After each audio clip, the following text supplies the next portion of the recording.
What's up guys, welcome back. This is Anime Crossover. You'll be watching What If Naruto Was a Saiyan Who Crash Landed in the Marvel Cinematic Universe Part 4. Now, let's begin. The ash and dust clouded the sky above the Sokovian crater, making visibility difficult. The floating city was gone.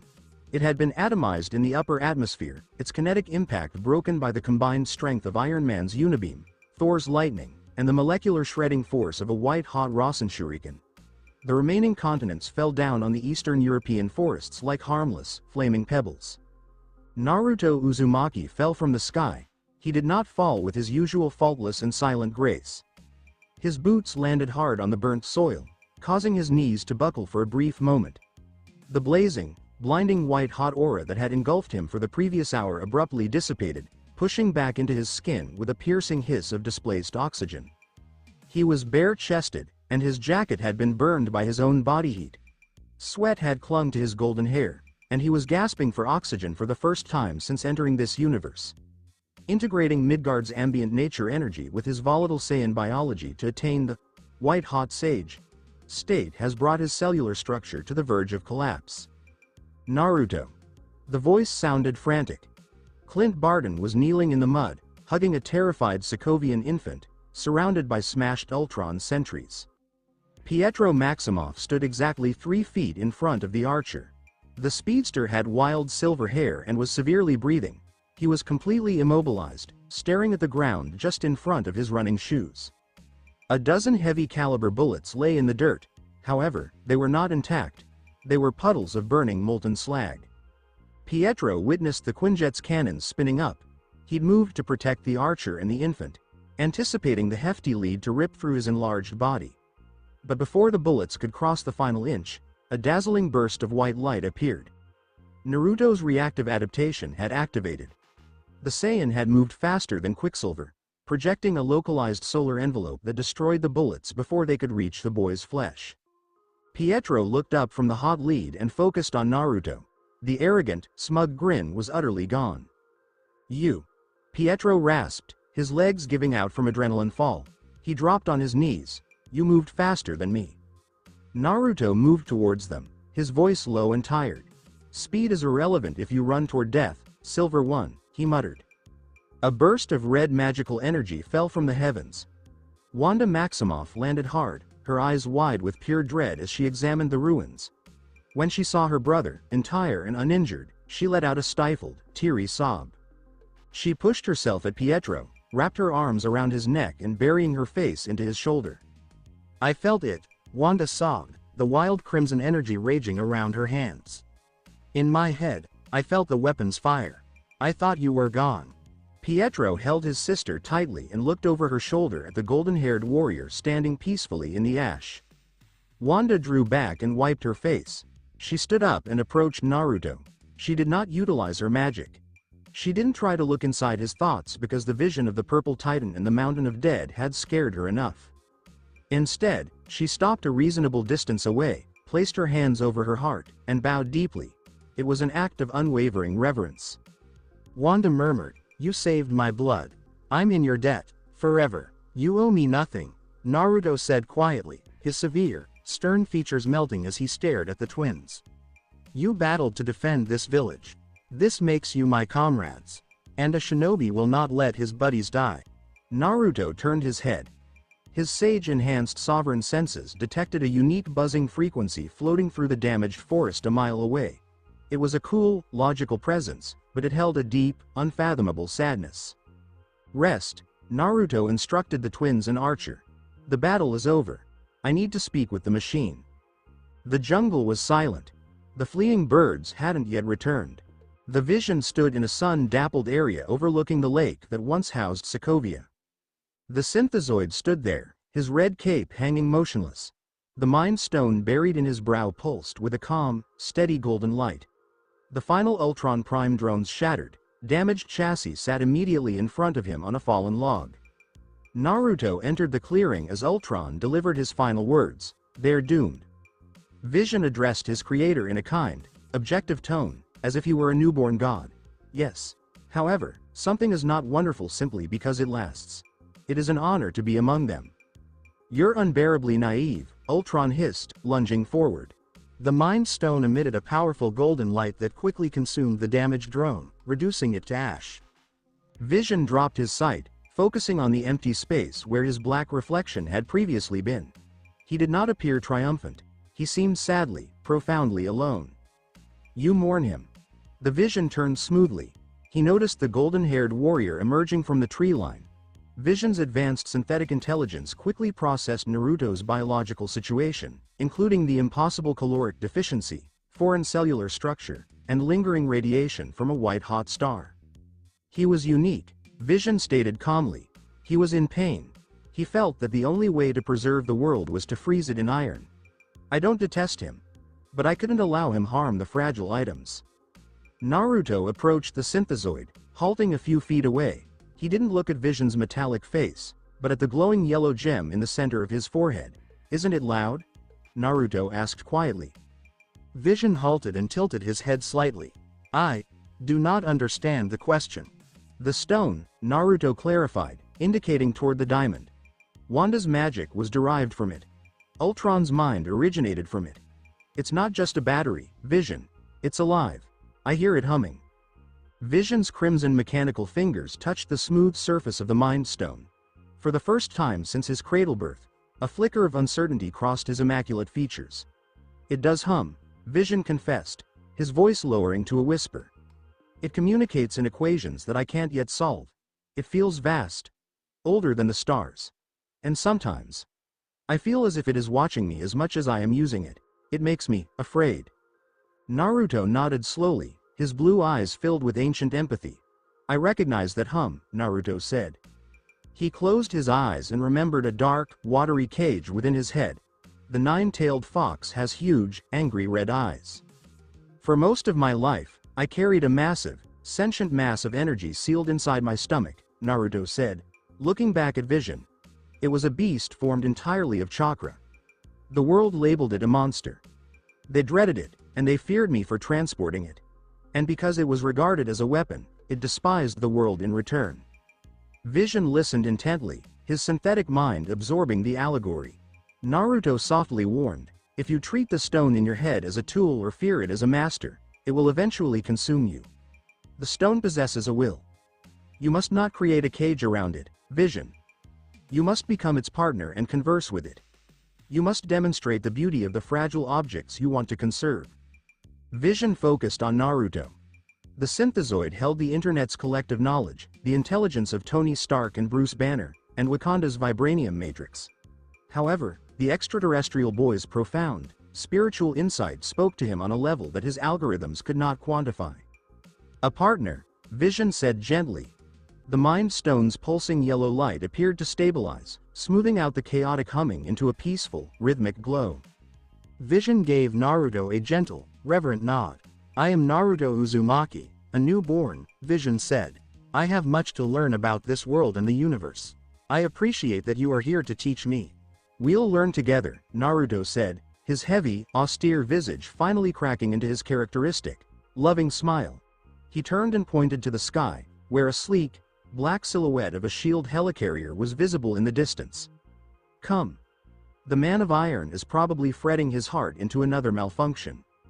3 months later, the new Avengers facility in upstate New York. The huge, contemporary campus was bustling with activity. It wasn't like the small, chaotic basement in Malibu. It was a military-grade facility, complete with support personnel, training programs, and a fleet of Quinjets. In the glass-walled assembly area, Steve Rogers and Natasha Romanoff held clipboards together. The new guard walked through the hefty double doors. Sam Wilson is tweaking the wings on his Falcon costume. James Rhodes' War Machine armor is shining.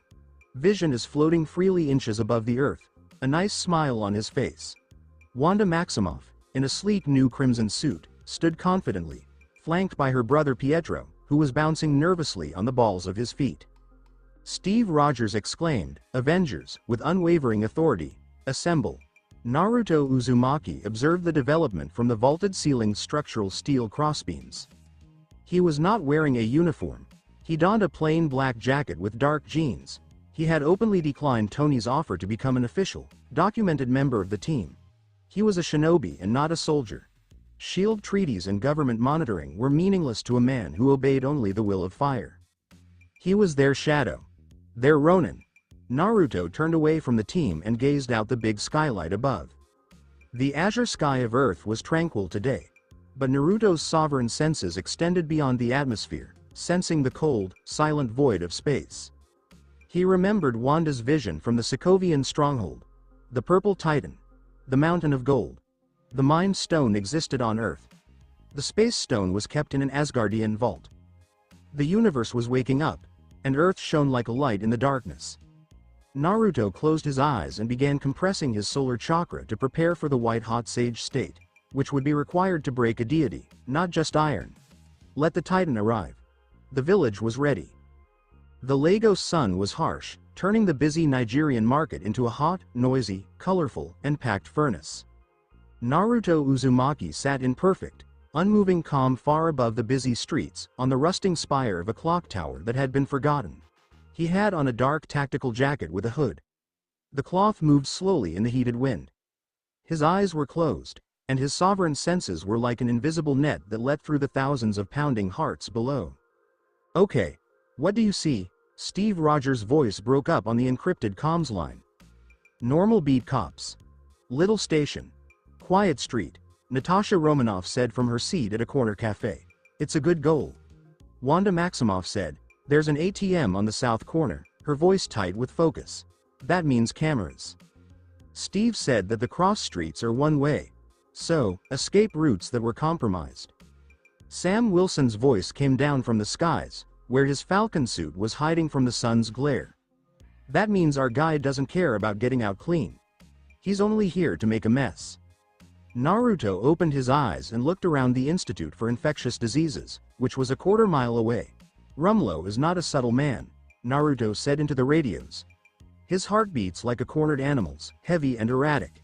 He doesn't bring darkness, he brings armor." Brock Rumlow, also known as Crossbones, had survived the fall of the Triskelion in Washington, D.C. He was badly disfigured and full of rage against Captain America. Hydra was still looking for resources, even after S.H.I.E.L.D. was no longer around. The goal for today was to find a very deadly biological weapon that was kept at the Institute. A huge, armored garbage truck suddenly crashed through the Institute's hefty steel gates, sending a security car flying into the air. Steve told him to make his mess. Move. The new Avengers moved together in a way that was both perfect and scary. Steve fell from a roof nearby, and his vibranium barrier absorbed the shock. Sam banked hard and fired a lot of micro-missiles to clear the courtyard. Natasha swept through the commotion with deadly accuracy, taking away the weapons of mercenaries before they could even pull the triggers. A silver blur went through the courtyard. Pietro Maximoff laughed, a short, arrogant blast of static over the comms, as he quickly took apart the weapons of a dozen Hydra agents, leaving them with nothing to hold. Wanda floated behind him, her hands surrounded by wild crimson energy. She threw huge trucks out of the path to make room for the breach. Naruto stayed at the clock tower. He was their Ronin. Their watchover. Naruto had learned in the months since Sokovia that his white-hot Zenkai strength didn't work at all in cities.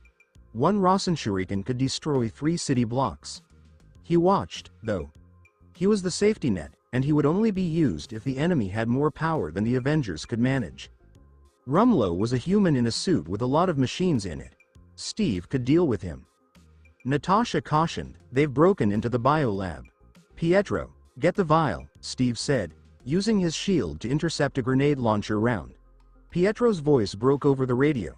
"Already got it, old man." A silver streak shot out of the window on the 3rd floor, holding a large, lead-lined containment vial tightly in his hand. "Where do you want it?" "Get it out of the city, now," Steve said. The remaining Hydra mercenaries fled away when they had achieved their main goal. Steve chased Rumlow into the busy, tight aisles of the market. The two men fought in a fierce, heavy battle. Rumlow's pneumatic gauntlets made huge dents in the concrete walls, but he couldn't beat the super soldier's perfect technique and stamina. Steve's sweeping kick broke the pneumatic pistons on Rumlow's right arm, sending the mercenary to his knees. Steve ripped the mask off of Rumlow's face, showing the horrible scars and burns on his skin. "Who is your buyer?" Steve yelled, pushing Rumlow against a concrete pillar. Rumlow laughed, and blood bubbled on his lips. He remembers you, buddy. Your friend. Your Bucky. He remembered you. Steve stopped moving for a split second. The Winter Soldier, who was like a ghost from his past, was the only thing that could break his tactical focus. Rumlow only needed that one chance. Rumlow said with a sneer, and I'm not going back to jail. He let go of his chest piece. He pushed down on a heavy, mechanical detonator with his thumb. Naruto's sovereign senses yelled from high up on the clock tower. A localized, catastrophic spike of thermal and kinetic energy was quickly spreading from Rumlow's chest. It was a suicide vest with enough explosives to blow up the whole market. Steve! Wanda yelled. She threw her palms forward, sending out a huge, desperate surge of red magic energy. When the bomb went off, the red magic wrapped around Rumlow and made a small, circular confinement barrier around him. The explosion spread out and hit Wanda's magic. She screamed and fell to her knees, her hands shaking furiously as she tried to deal with the painful pressure of the explosion. She couldn't keep it. In a panic, she threw her hands up in the air to try to save Steve and the people in the market. The red sphere, which was full of explosive rage, was thrown into the air. But it wasn't high enough. The spell broke exactly 3 stories above the street, just next to a tall office building. Naruto made a move. He used the Shunshin to cross the quarter-mile distance in a split second. He showed up in the air right under the growing fireball. He didn't have time to make a whole solar envelope. He flared his primal pulse outward, making a huge, golden shield of chakra. He tried to stop the explosion before it reached the building's glass front. He was only a little bit too late. The explosion went through the lower stories of the structure. The glass broke and fell in a deadly rain. The concrete pillars broke. Naruto gritted his teeth and poured his golden energy into the building, holding up the top 20 stories so they wouldn't fall on the street. He used just kinetic power to hold the building up, but there was nothing he could do to stop the flames from destroying the 3rd story. The street below him was quiet except for the sound of glass breaking and sirens in the distance. Wanda sat on the sidewalk and looked up at the destroyed, flaming structure. She was crying, and her hands were covering her lips. Steve looked up at Naruto and then back down to the floors that were on fire. There were dead bodies among the rubble. A shinobi could move faster than sound, yet even the fastest fighter couldn't grab every leaf that fell. The new Avengers facility's briefing room was frigid, clean, and so quiet that it felt like it was suffocating. Tony Stark was at the very end of the huge conference table. He wasn't wearing a perfectly fitted suit. Instead, he wore a black sweater and leaned over, staring at the holographic image that was floating in the middle of the table. It showed news video from Lagos. 11 relief workers from Wakanda have died. Many people hurt. Are the Avengers heroes or vigilantes? Steve, Natasha, Sam, Rhodey, and Vision were all at the table. Wanda was stuck in her room, feeling terrible about what she had done, while Pietro paced outside her door like a caged wolf. Naruto was standing by the big windows that went from floor to ceiling and looking out over the well-kept grounds of the enclosure. He stayed completely away from the table, a quiet, golden shadow in the room. The big doors swung open. 2 armed aides walked in with Secretary of State Thaddeus Ross. Ross had become older since he hunted Bruce Banner, but his eyes were still steely, calculating, and greedy for power. Ross started by saying, 5 years ago, I had a heart attack. He walked slowly around the table without introducing himself. I fell right in the middle of my backswing. It turned out to be the best round of my life because I woke up with a fresh point of view after 14 hours of surgery. He pressed a small button on the remote. The hologram moved and showed video of the Battle of New York, the fall of the Triskelion in DC, the crater of Sokovia, and lastly, the burning building in Lagos. Ross went on to say, the world owes the Avengers an unpayable debt, but his voice showed no real thanks. You have battled for us, kept us safe, and put your lives on the line. A lot of people think you're a hero, but some people would rather call you vigilantes. Mr. Secretary, what word would you use? Natasha said smoothly. Ross said, what about dangerous? What do you call a group of enhanced people from the US who regularly ignore national borders and do whatever they want, leaving behind a mess that they don't seem to care about? Steve's jaw got tight. We save as many as we can. That doesn't always mean everyone. But if we don't do anything, the deaths will be worse. Ross yelled, tell that to the king of Wakanda. He put a huge, hundreds of pages thick book on the table. It hit the ground with a loud, heavy thud. Ross said, "The Sokovia Accords. 117 countries have approved it. It says that the Avengers will no longer be a group of people who work together. Instead, they will only work under the supervision of a United Nations panel when that panel thinks it is necessary." Sam scoffed and leaned back in his chair. "So we're supposed to just sit around and wait for a committee to decide if we can save the world?" "It's called accountability," Tony said in a low voice. He didn't give Steve a look. He stared at the floor. "We need to be put in our place. I'm up for anything, no matter what it looks like. We're no better than the bad guys if we can't accept limits." Steve looked at Tony with a look of deep betrayal on his face. "Tony, if we sign this, we give up our ability to choose. What if this panel takes us to a place we don't want to go? What if we need to travel somewhere and they won't let us? We might not be perfect, but our own hands are still the safest." "Are they?" Ross looked away from Steve. He glanced straight out the window. He looked at the teen who was standing with his back to the room. Ross's voice dropped to a hard, accusatory tone as he stated, "Let's talk about the elephant in the room. Let's talk about the undocumented, unregistered alien asset that is living in the United States without paying taxes." Naruto did not turn around. He kept watching a bird land on the grass outside. Ross stepped closer to the glass and said, "I've read the redacted SHIELD files, Uzumaki. You destroyed a terrorist camp in Afghanistan. You fought US fighter planes. You destroyed a community in New Mexico that was its own. And 3 days earlier, you were in Lagos during an operation that killed people from other countries." Ross came to a stop a few steps from Naruto. Ross said, "You are not a soldier with a shield or a man in a metal suit. You are like a hydrogen bomb that walks and breathes. And right now, nothing is preventing you from destroying Washington, D.C. if you get out of bed on the incorrect side. Everyone is scared of you."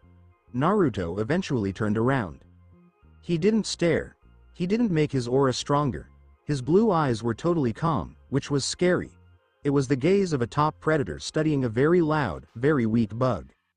Naruto murmured softly, "The world is not scared of me, Secretary Ross." His voice echoed in the quiet room. "You are." Ross's cheeks turned scarlet with anger. "Sorry? You talk about being responsible, but you want a leash," Naruto said as he stepped away from the window and walked slowly to the table. "You see the power in this place, and your heart races with a frenzied, desperate want. You don't want to stop us from fighting. You just want to tell us who we can kill. Sign the accords," Ross said, pointing at the teen, "or you will be marked as a global threat that is unfriendly.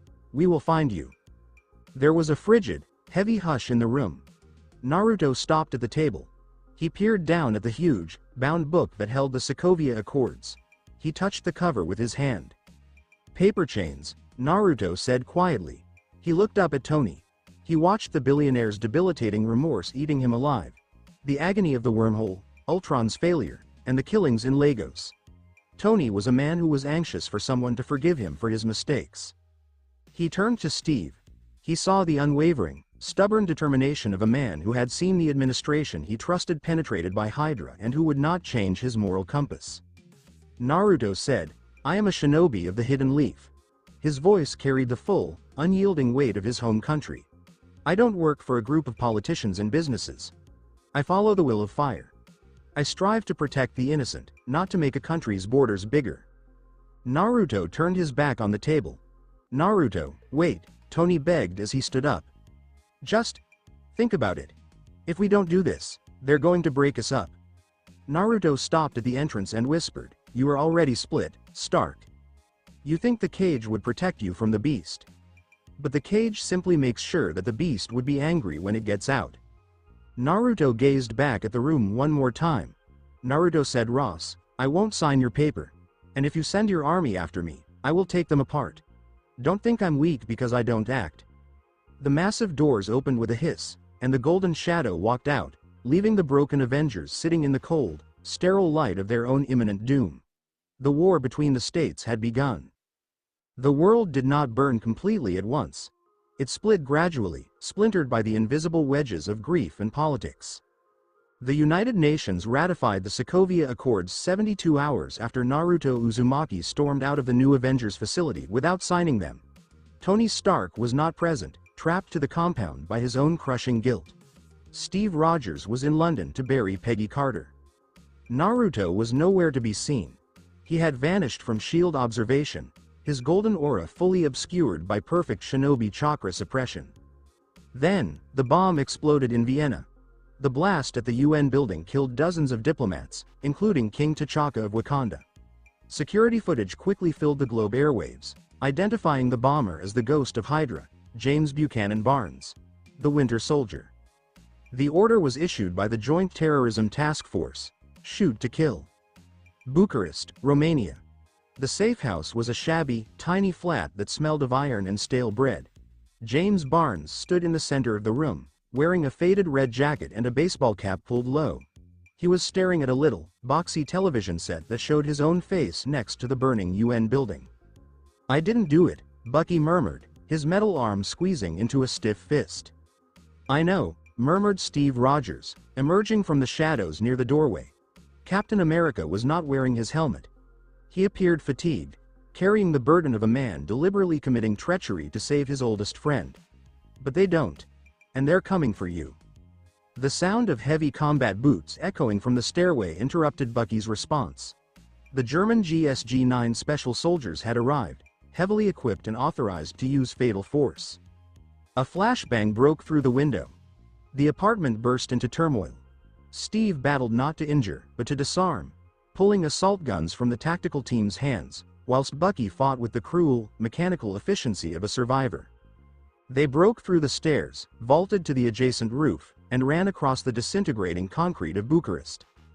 However, they were not alone. As Bucky leapt across a large alleyway, a shadow detached itself from the high ground. A guy in a sleek, vibranium weave garment of pure black, capped with the silver visage of a panther, fell from the sky. King T'Challa hit the roof with feline elegance and pounced at Bucky. His vibranium claws extended, slicing through the air with a lethal, vibrating sound. "You will answer for my father," T'Challa exclaimed, his voice muffled by his helmet. The three warriors fought on the rooftop. Steve threw his shield, desperate to separate the bereaved king from his defenseless ally. Bucky used his prosthetic arm to parry a devastating swipe of the panther's claws, sending the vibranium screaming wildly against the titanium steel alloy. The chaos spread from the roof to the busy traffic tunnel below. The chase was a symphony of car wreckage. Bucky seized a motorcycle and sped into the tunnel. Black Panther jumped onto the back of a moving SUV and leapt from automobile to car like a hunting predator. Captain America commandeered a security van and pushed the engine to its limit to apprehend them. Police sirens wailed. The gunfire boomed off the tunnel's curved concrete walls. The scenario was rapidly spiraling out of control, endangering the lives of dozens of trapped civilian drivers. Black Panther jumped off the bonnet of a police cruiser, claws extended, aiming squarely for Bucky's neck. Bucky looked over his shoulder and realized he couldn't swerve in time. The tunnel's air pressure flipped. A bright flash of golden light flooded the dark subterranean path, completely obscuring the headlights of chasing cars. Shunshin. Naruto Uzumaki appeared in the middle of the roadway, between the speeding motorcycle and the jumping Black Panther. He did not wear a uniform. He donned a dark, hooded wanderer's jacket. His golden aura flared. Not the white-hot plasma of destruction, but the deep, resonant gold of the primal pulse, perfectly grounded in the earth. T'Challa was already in the air, falling at 50 miles per hour, his vibranium claws only inches from Naruto's face. Naruto did not dodge. He raised his right hand, utilizing his Zenkai adapted density, and grabbed the Black Panther by the throat in midair. Naruto's biomagnetic anchor effortlessly absorbed T'Challa's kinetic energy throughout his leap. The asphalt beneath Naruto's feet spider-webbed into a gigantic crater, but the youngster remained stationary. T'Challa gasped, causing his speed to halt. He slashed his vibranium claws wildly against Naruto's forearm. Screech. The vibranium flashed furiously against Naruto's skin, shredding the fabric of his jacket to bits. However, it failed to penetrate the Saiyan cellular membrane. Naruto turned his head. Bucky was still driving away on his motorcycle. Naruto extended his left hand towards the fleeing Winter Soldier. He did not launch a blast. He directed a concentrated, extremely precise wave of pure atmospheric pressure. The motorcycle's front tire impacted a pressurized air wall. The bike bucked fiercely and flipped forward. Bucky was catapulted from his seat, rolling violently across the road before coming to a standstill into a concrete barrier. Steve Rogers slammed on the brakes of his stolen security car, getting out and raising his shield. Dozens of heavily armed German police cruisers blocked both ends of the tunnel, with assault guns trained in the center. The tunnel became silent, interrupted only by Naruto's golden aura. Naruto lowered his right arm to set the Black Panther down on the tarmac, but maintained his grip on the king's neck. "You fight with the fury of a grieving son," Naruto replied, his voice resonating with total authority. "But your eyes are blinded by vengeance. You hunt a pawn, not the player." T'Challa strained against the grasp and retracted his vibranium claws. He recognized he was completely outmatched by the gold oddity. "He murdered my king." "His mind is a cage of broken glass," Naruto retorted, turning his piercing blue eyes towards Bucky, who was gradually pushing himself up off the road. "I can hear his heart. He did not plant the fire in your city." Steve lowered his shield and stared at Naruto. "Naruto, why are you here? You didn't sign the accords." Naruto responded, "I am here because the village is tearing itself apart," before releasing his grip on T'Challa and taking a step back. The golden aura faded, leaving him standing in the gloomy light of the tunnel. "And because the shadows are moving while you fight in the light." A strong mechanical hum filled the tunnel before Steve could inquire what it meant. War Machine landed heavily on the pavement, his shoulder cannons following each target. Rhodey raised his visor to gaze at the tumultuous sight. "Stand down, now," Rhodey ordered, his voice magnified by the suit's speakers. "Congratulations, Cap. You're a criminal." The German tactical troops closed in with weapons drawn. Steve stared at Bucky, Rhodey, and lastly Naruto. The super soldier understood that if Naruto chose to fight, not even War Machine or 100 police officers could stop him. They may break through the barricade and disappear. Naruto captured Steve's attention. He shook his head slowly and deliberately. "We do not fight the pawns," Naruto murmured to Steve and T'Challa. "We let them take us into the cage. Because the one who orchestrated this chaos will eventually come to inspect his prisoners." Steve paused, his jaw stiff. But he trusted the Golden Warrior more than he did the UN. Steve dropped his shield. T'Challa cautiously raised his hands and retracted his panther helmet, revealing his powerful, royal appearance. He looked at Naruto with a deep, calculated admiration in his dark eyes. The tactical squad pulled Bucky to his knees and placed strong magnetic shackles over his mechanical arm. "What about you, kid?" Rhodey inquired, keeping a wrist gun focused in Naruto's way, although knowing it was pointless. "Ross gave explicit orders to bring you in if you surfaced." Naruto crossed his arms, stepped forward, and extended his wrists to the highly armored German officers. "Take me to your prison, Iron Soldier," Naruto stated quietly. "I wish to see the man who thinks he can put a leash on the sun." The Joint Counter-Terrorism Center in Berlin. The structure was a fortress of glass and steel, with strict bureaucracy. Steve, Sam, and T'Challa were led to a secure observation room and their weapons confiscated. Bucky was confined into a large, reinforced confinement pod, a thick steel and glass cage originally built to house the Hulk. Naruto was not kept in a cell. Secretary Ross, standing in the center of the major command hub, refused to put the youth in a restricted space, fearing he would atomize the building if trapped. Instead, Naruto sat in a bleak, tightly secured meeting room. 50 armed guards flanked the walls, while a dozen automatic aiming turrets on the ceiling followed his every move. Tony Stark entered the room, looking weary. He was nursing a black eye and dressed in a smart suit that felt more like armor than his Iron Man chassis. Tony sat across from Naruto. He did not speak right away. He simply stared at the adolescent who had defied him, vanished, and then allowed himself to be apprehended. "You shouldn't have come to Europe, kid," Tony continued, his voice husky. "Ross is drawing up papers to have you permanently detained at the raft. He's calling you an unregistered WMD. "Let him draw his papers," Naruto answered, reclining back in his chair, unconcerned by the 50 weapons pointed at his head. "They're meaningless." "They aren't meaningless, Naruto," Tony exclaimed, his rage bubbling over. He smashed his hand upon the table. "This is the real world. You can't just ignore the governments of 117 countries because you feel like it. Steve is throwing his life away for a ghost, and you're encouraging him. Steve is fighting for a comrade, Naruto corrected, his blue eyes sharpening. You are fighting for a piece of paper that makes you feel absolved of your guilt. Ultron was your mistake, Tony.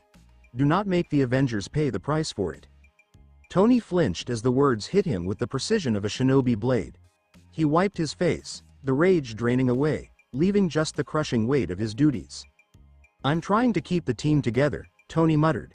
I'm trying to keep you safe. If you don't sign, they're going to treat you like a villain. Naruto softly stated, I have been called a demon my entire life, bringing back memories of the Hidden Leaf Village. The chilly glares. The whispering.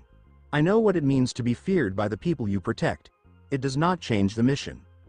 Suddenly, the conference room lights flickered. A loud, heavy clank reverberated throughout the complex. The hum of the centralized generators died, sending the building into emergency red lights. What's going on? Tony jumped up and activated his emergency gauntlet. Bucky Barnes' containment pod in the facility's center had recently lost electricity. Naruto stood up, his sovereign senses spreading and cutting through the building's concrete walls. He did not track Bucky. He trailed the man who had just entered the facility's basement levels dressed as a UN psychiatrist. The shadow moves, Naruto stated, his gaze fixed on the entrance. Helmut Zemo had barely begun his masterstroke. He had infiltrated the facility, turned off the power, and was now shouting the activation phrases into Bucky's cell intercom system. Longing. Rusted. 17. Naruto blurred. He did not bother to open the conference room door. He simply strode straight through it, his Saiyan density smashing the reinforced steel from its hinges, ignoring the guards' panicked screams. He dashed along the hallways, headed directly to the sublevels. His arrival in the containment bay coincided with the cracked glass of Bucky's pod. The Winter Soldier walked out. His eyes were lifeless, cold, and completely devoid of James Barnes. The Hydra programming had gained complete control. Sam Wilson and Steve Rogers quickly entered the room from the other stairs. Bucky did not hesitate. He attacked them with lethal, mechanical rage, hurling Sam across the room and trading vicious punches with Steve. Naruto did not intervene during the brawl. His gaze focused on the far end of the room. Helmut Zemo was creeping through the shadows, going toward an emergency escape, clutching a Crimson Hydra manual to his chest. You. Naruto's words broke through the sound of smashing glass and breaking bones. Zemo froze. He carefully turned around to gaze at the golden-haired teen. The Sokovian strategist had planned for Iron Man, Captain America, and the Vision. He had investigated their psychology and weaknesses. However, he had no algorithm for the Ronin. You pull the strings from the dark, Naruto said, walking closer Zemo, his aura contained but stifling. You framed the soldier. You fractured the village. Why? Zemo's expression conveyed deep and unwavering anguish as he glanced at the youngster.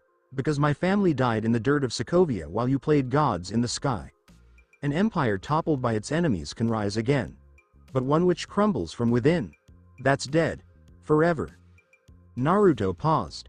He glanced at the broken guy in front of him. He did not see a wicked mastermind. He saw pain. He saw Nagato. He saw a guy driven by the cycle of hatred, determined to inflict his own excruciating loss on the world. You seek justice through suffering, Naruto replied quietly, with great pity in his eyes. But breaking this village will not bring your family back. It will only create more orphans in the ash. Zemo took a step back and scowled at the massive steel door. It is already done. The seed is planted. They will tear each other apart. Zemo turned and bolted. Naruto didn't pursue. He allowed the damaged man to depart into the darkness, knowing that Zemo's physical capture was pointless. The ultimate battle was the psychological venom Zemo had instilled in the Avengers. Naruto broke apart the containment bay elevator's hefty steel doors. Bucky had escaped, making his way to the roof and commandeering a chopper. Steve was on a desperate pursuit. The battle lines were permanently drawn.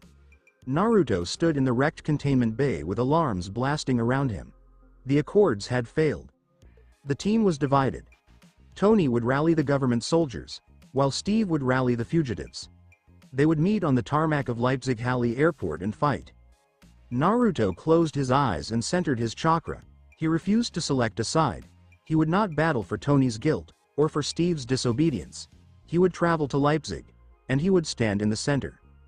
The Leipzig-Halle airport had been fully cleared out, and the huge area of concrete and glass was empty of people.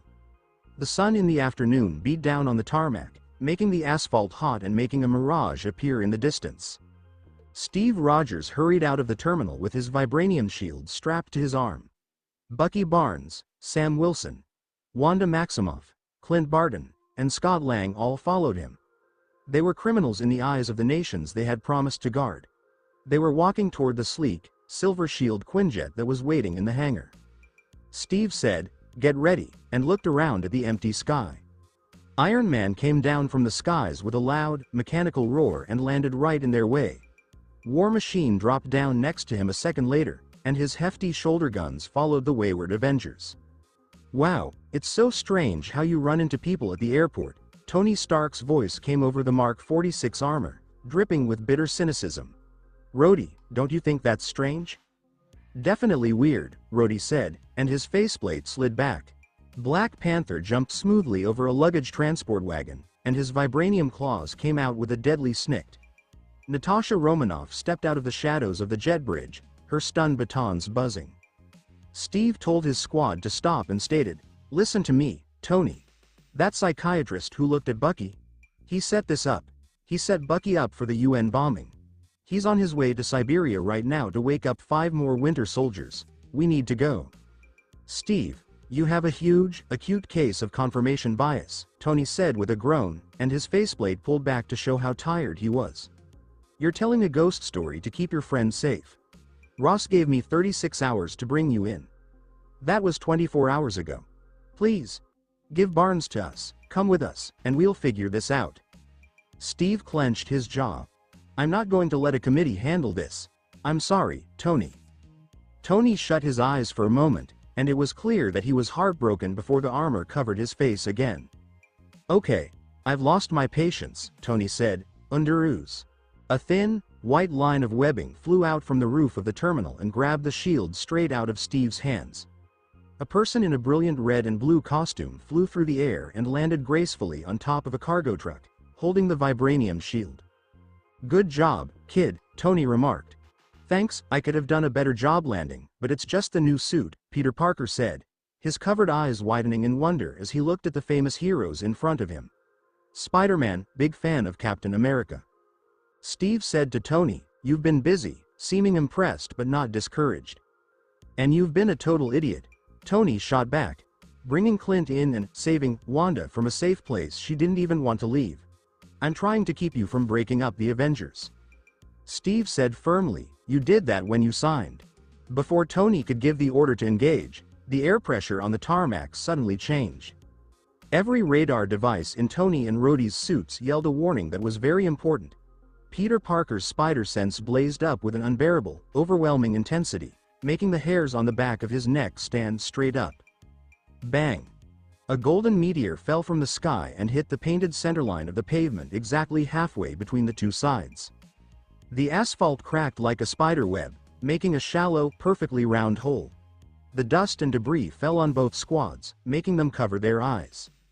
Naruto Uzumaki got up from his squat when the dust settled. He wasn't wearing armor or a special suit. He had on a dark jacket and cargo pants, and the sun shone on his golden hair. He didn't give off the white-hot, destructive plasma of his Zenkai state.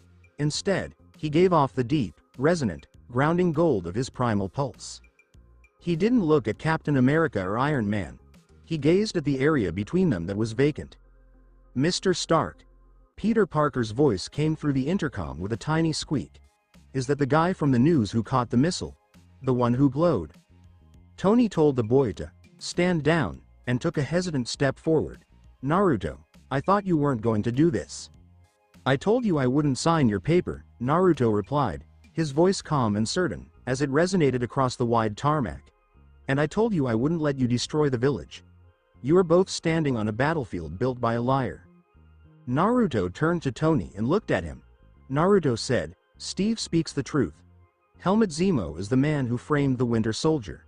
He wants to destroy you from the inside out because he blames you for his family's ashes in Sokovia." Tony's armor was full of spikes. Zemo is a myth, kid. SHIELD ran the biometrics on the UN bomber. It was Barnes. And even if it wasn't, Steve is hiding an internationally wanted criminal. The Accords say we have to bring him in. We don't have a choice. Naruto said softly, there is always a choice. He looked at T'Challa with his blue gaze. King of Wakanda, your father's killer is not behind this shield. He is in the snow of Siberia. T'Challa's claws made of vibranium moved. I don't care about your alien senses, boy. I saw this man's face in the video. I want his blood. T'Challa jumped and flew at Bucky Barnes with amazing speed. The spark was lit. The Civil War started. Steve shouted, they're not stopping, and raised his fists. We need to get to the jet. The two teams ran at each other, but Naruto didn't pick a side. He turned into the wall. Naruto used the Shunshin to get in the way of T'Challa's jump, which was halfway through. Naruto gently grabbed T'Challa's wrist and used Aikido leverage to change the king's direction, throwing him back toward Tony's side of the tarmac in a soft but firm way. Hey! Let him go! A web shot out and stuck to Naruto's right shoulder. Spider-Man pulled forcefully, hoping to throw the adolescent off balance. Naruto didn't even move. He peered at the webbing on his shoulder, then followed the white line up to the kid in the red and blue costume. Naruto gripped the web and pulled it hard and very accurately. Peter Parker screamed as he was pulled off the truck and flew face first toward the Golden Warrior. Naruto grabbed Peter by the front of his suit, which stopped him in midair right away. He stared into the mosque's big, white, expressive lenses. You have the heart of a protector, Spider-Child, Naruto replied, and there was no malice in his voice. But this is a war of angry men. Go home. Naruto casually threw Peter back into a pile of empty baggage carts, leaving the young hero completely stuck in his own web. He wasn't hurt, but he was essentially benched. Kid, move! Tony yelled as he shot a repulsor blast at Steve. Steve lifted his shield to block, but the blast never hit him. Naruto got in front of the unibeam. The concussive energy hit his golden aura and just went away, like water over a stone. Naruto's aura grew brighter as he spoke, I will not let you hit each other. He made a cross with his fingers.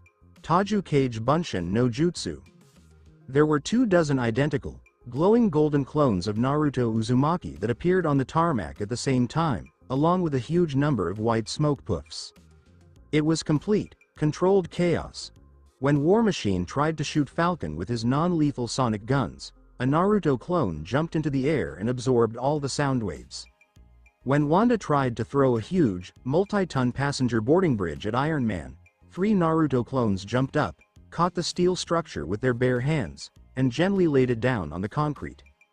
When Clint shot an explosive arrow at Black Panther, a clone grabbed it out of the air and crushed the arrowhead before it could go off. Naruto was taking out the strongest group of superheroes on Earth all by himself without even throwing a single punch.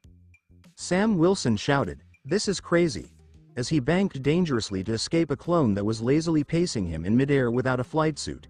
He's all over the place. Rhodey, who was hovering high above, said, "Tony, we can't get past his perimeter. He's actively keeping both sides from attacking each other." Tony hovered in the air, looking at the Golden Army. He's trying to run out the clock so Steve can get to the jet. Tony was correct. Steve and Bucky were running to the hangar in the middle of all the chaos. The Quinjet was waiting there with fuel. Vision! Tony screamed. Don't let them leave the hangar. Vision came down from high above the sky. He didn't talk to the clones. He shot a huge, steady beam of concentrated sun energy from the Mind Stone at the base of the huge air traffic control tower that was blocking the hangar doors. The steel and concrete at the bottom of the tower turned to gas. The huge tower started to descend with a loud groan, heading straight toward the hangar's door and threatening to crush Steve and Bucky or at least trap them within. Wanda screamed and threw her hands up, unleashing a huge net of red magic to capture the tower as it fell. She pushed herself hard, and her nose bled, but the weight of the structure, which was thousands of tons, was too much. The tower kept falling. Go! Steve screamed at Bucky, pushing him forward, then he turned to prepare himself under his shield to take the blow. The hit never came. A single, brilliant flash of gold stopped the tower from tumbling. The first Naruto Uzumaki was right under the building that was falling down. He raised both of his hands and put his feet firmly on the ground. He pushed his Zenkai adapted muscle density to its highest, most horrifying level. The tower hit his hands hard. The concrete under Naruto's boots blew up, making a hole 10 feet deep in the ground, yet his arms didn't give way. He caught the falling building. The physical effort was so great that his golden aura hissed as he carried the impossible weight. "Go, Steve," Naruto said through gritted teeth as he looked back at the super soldier. "Go to Siberia. Find the puppet master. Put an end to this lie." Steve gazed at the adolescent who was holding up a structure with his bare hands. He felt a deep, overwhelming admiration. Steve gave a quick, sharp nod and then ran into the hangar with Bucky. The shield Quinjet roared to life a moment later, blasting out of the hangar and into the sky. Tony watched them leave, his anger rising to the top of his chest. "Rhodey, go after them."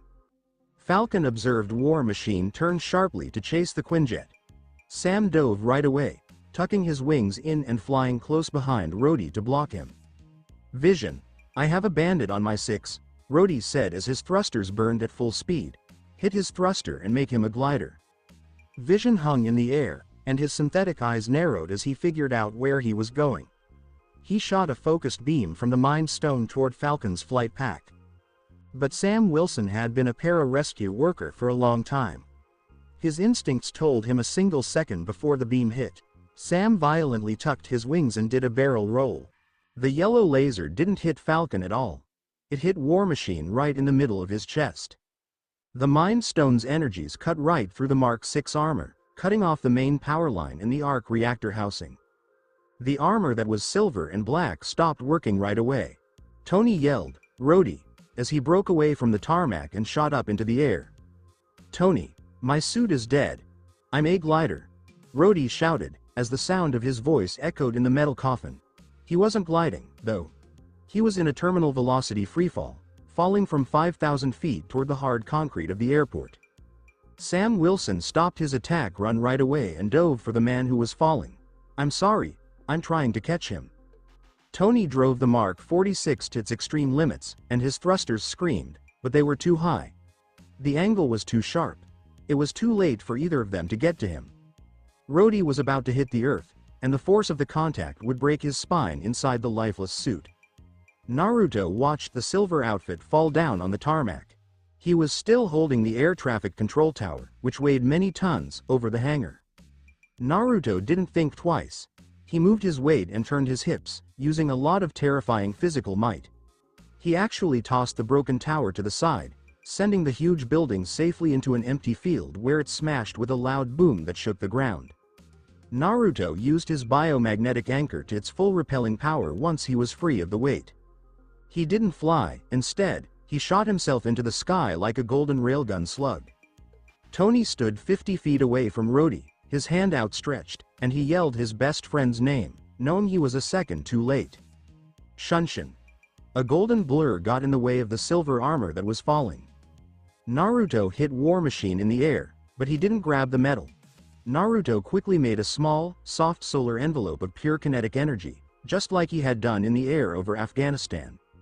He wrapped his arms around the lifeless suit and fired a huge blast of plasma from his boots in the opposite direction.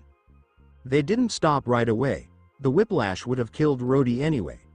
Naruto bled the terminal velocity flawlessly across a distance of 300 feet, like a living, biological retro rocket. They landed on the grassy median of the runway with a soft thud that wasn't really exciting. He crawled on his hands and knees toward the silver armor.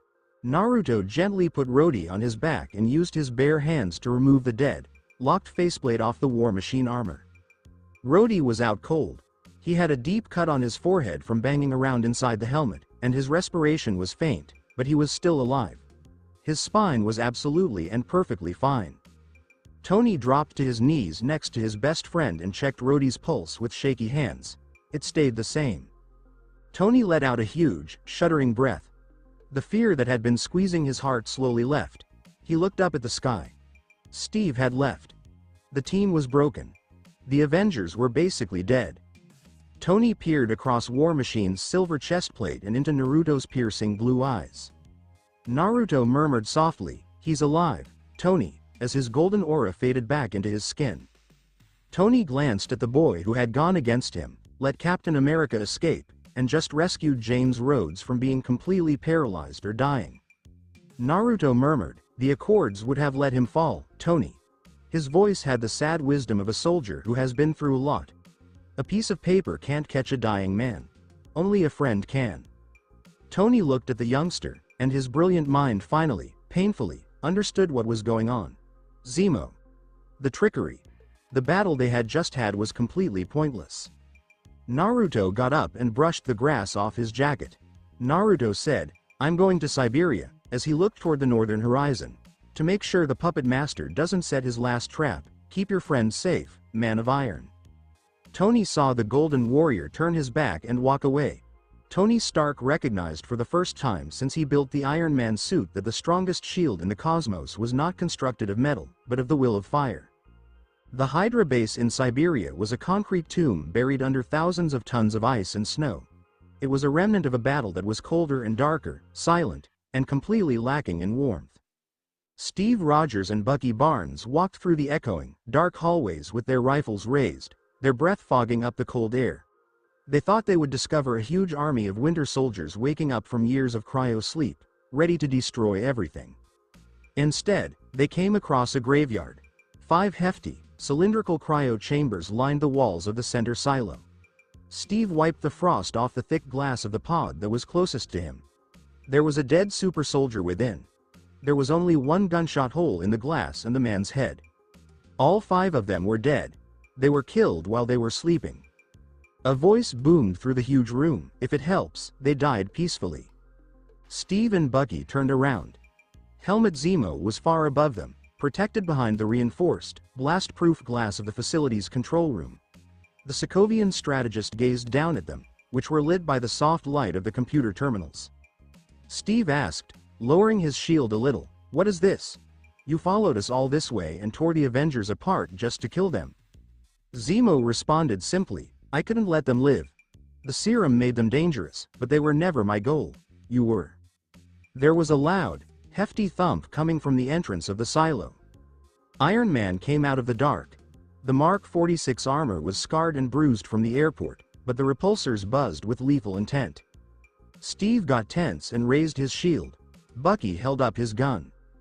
Tony didn't put his hands up. He pushed a button, and the faceplate pulled back.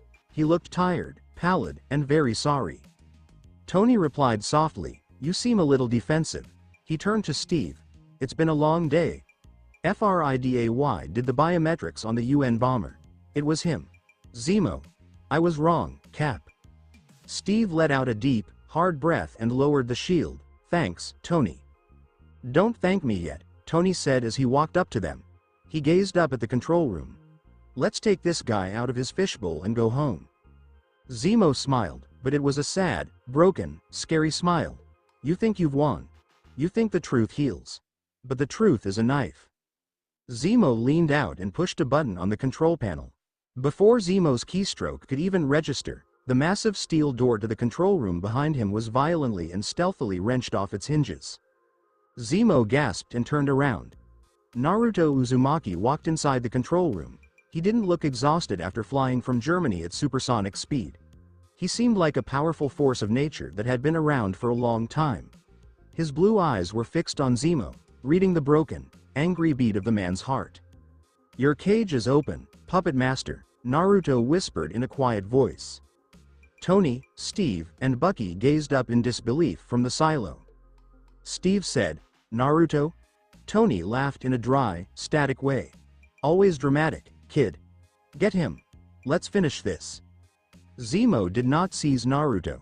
He gazed at the huge, old-fashioned computer screens that lined the wall of the control room. Zemo's last keystroke started the loading of a video file. The date in the corner, December 16, 1991, shone in bright green pixels. Naruto replied, "I can't stop the poison he has already poured." His voice echoed down into the silo, which was full of deep, terrible sadness. "You have to get ready." The blurry, black and white security footage started to play on the control room monitors and on the huge projection screen in the silo. A road through the woods that is dark. A fast automobile hits a tree. A man on a motorcycle stops beside the wreckage. Tony's breath caught in his throat. He knew the automobile. He knew the path. The man on the motorcycle walked over to the side of the car where the driver was. He reached in, grabbed Howard Stark by the hair, and smashed his metal fist into Howard's head with violent, mechanical force. He stepped around the car to the side where Maria Stark was sitting, raised his hands, and strangled her. The man looked at the surveillance camera. It was the Winter Soldier. Bucky Barnes was the one. The silo went completely, terrifyingly quiet. The only noise was the buzz of Tony's arc reactor. Tony looked at the still picture of the man who killed his mother. The intelligence, the sarcasm, and the millionaire playboy were all gone. He was now an orphaned youngster watching his parents become killed. Tony turned his head slowly. He gave Steve a look. "Did you know?" Tony inquired, his voice trembling and almost a whisper. Steve swallowed hard, and his eyes were filled with pain. "I had no idea it was him." "Don't bullshit me. Rogers," Tony yelled, a raw, primal sound of absolute despair. "Did you know?" Steve stared down to the floor. The weight of his secret finally got to him. "Yes." Tony took a half step back. The treachery was complete. The man he had fought with, who stood for unyielding truth, had covered the murder of his mother to keep his friend safe. Tony's faceplate slammed shut. Iron Man surged forward with a roar of repulsors and threw a deadly backhand that sent Captain America flying across the silo. Tony didn't stop. He shot a repulsor blast straight at Bucky, sending the Winter Soldier crashing into a concrete pillar. It wasn't a quarrel over ideas, it was a death sentence. Tony was so angry that his targeting computer couldn't handle the adrenaline spikes. He chased Bucky around the building, firing deadly lasers, missiles, and repulsor blasts, trying to blow the super soldier's skull off. Steve jumped in to help, tossing his shield and hitting Tony in an effort to disable the armor without killing his friend. "He's my friend, Tony," Steve begged as he fought with the iron gauntlets. "Me too," Tony said, choking out the words as he shot Steve in the chest and threw him down a huge, open missile shaft. The three guys fought each other at the bottom of the shaft, in the dark, frozen ruins of the building. A unibeam blast blew off Bucky's metal arm in a brutal way. Steve was pounded to a bloody pulp, but he wouldn't stay down. He raised his fists against the huge metal armor. "Stay down," Tony said, his voice shaking with tired anger. His suit was badly damaged. "Last warning." Steve wheezed. "I can do this all day," as blood poured from his mouth. Tony raised his right gauntlet, and the repulsor made a noise as it charged to its highest, most deadly level. He aimed it right at Steve's chest. Shunshin.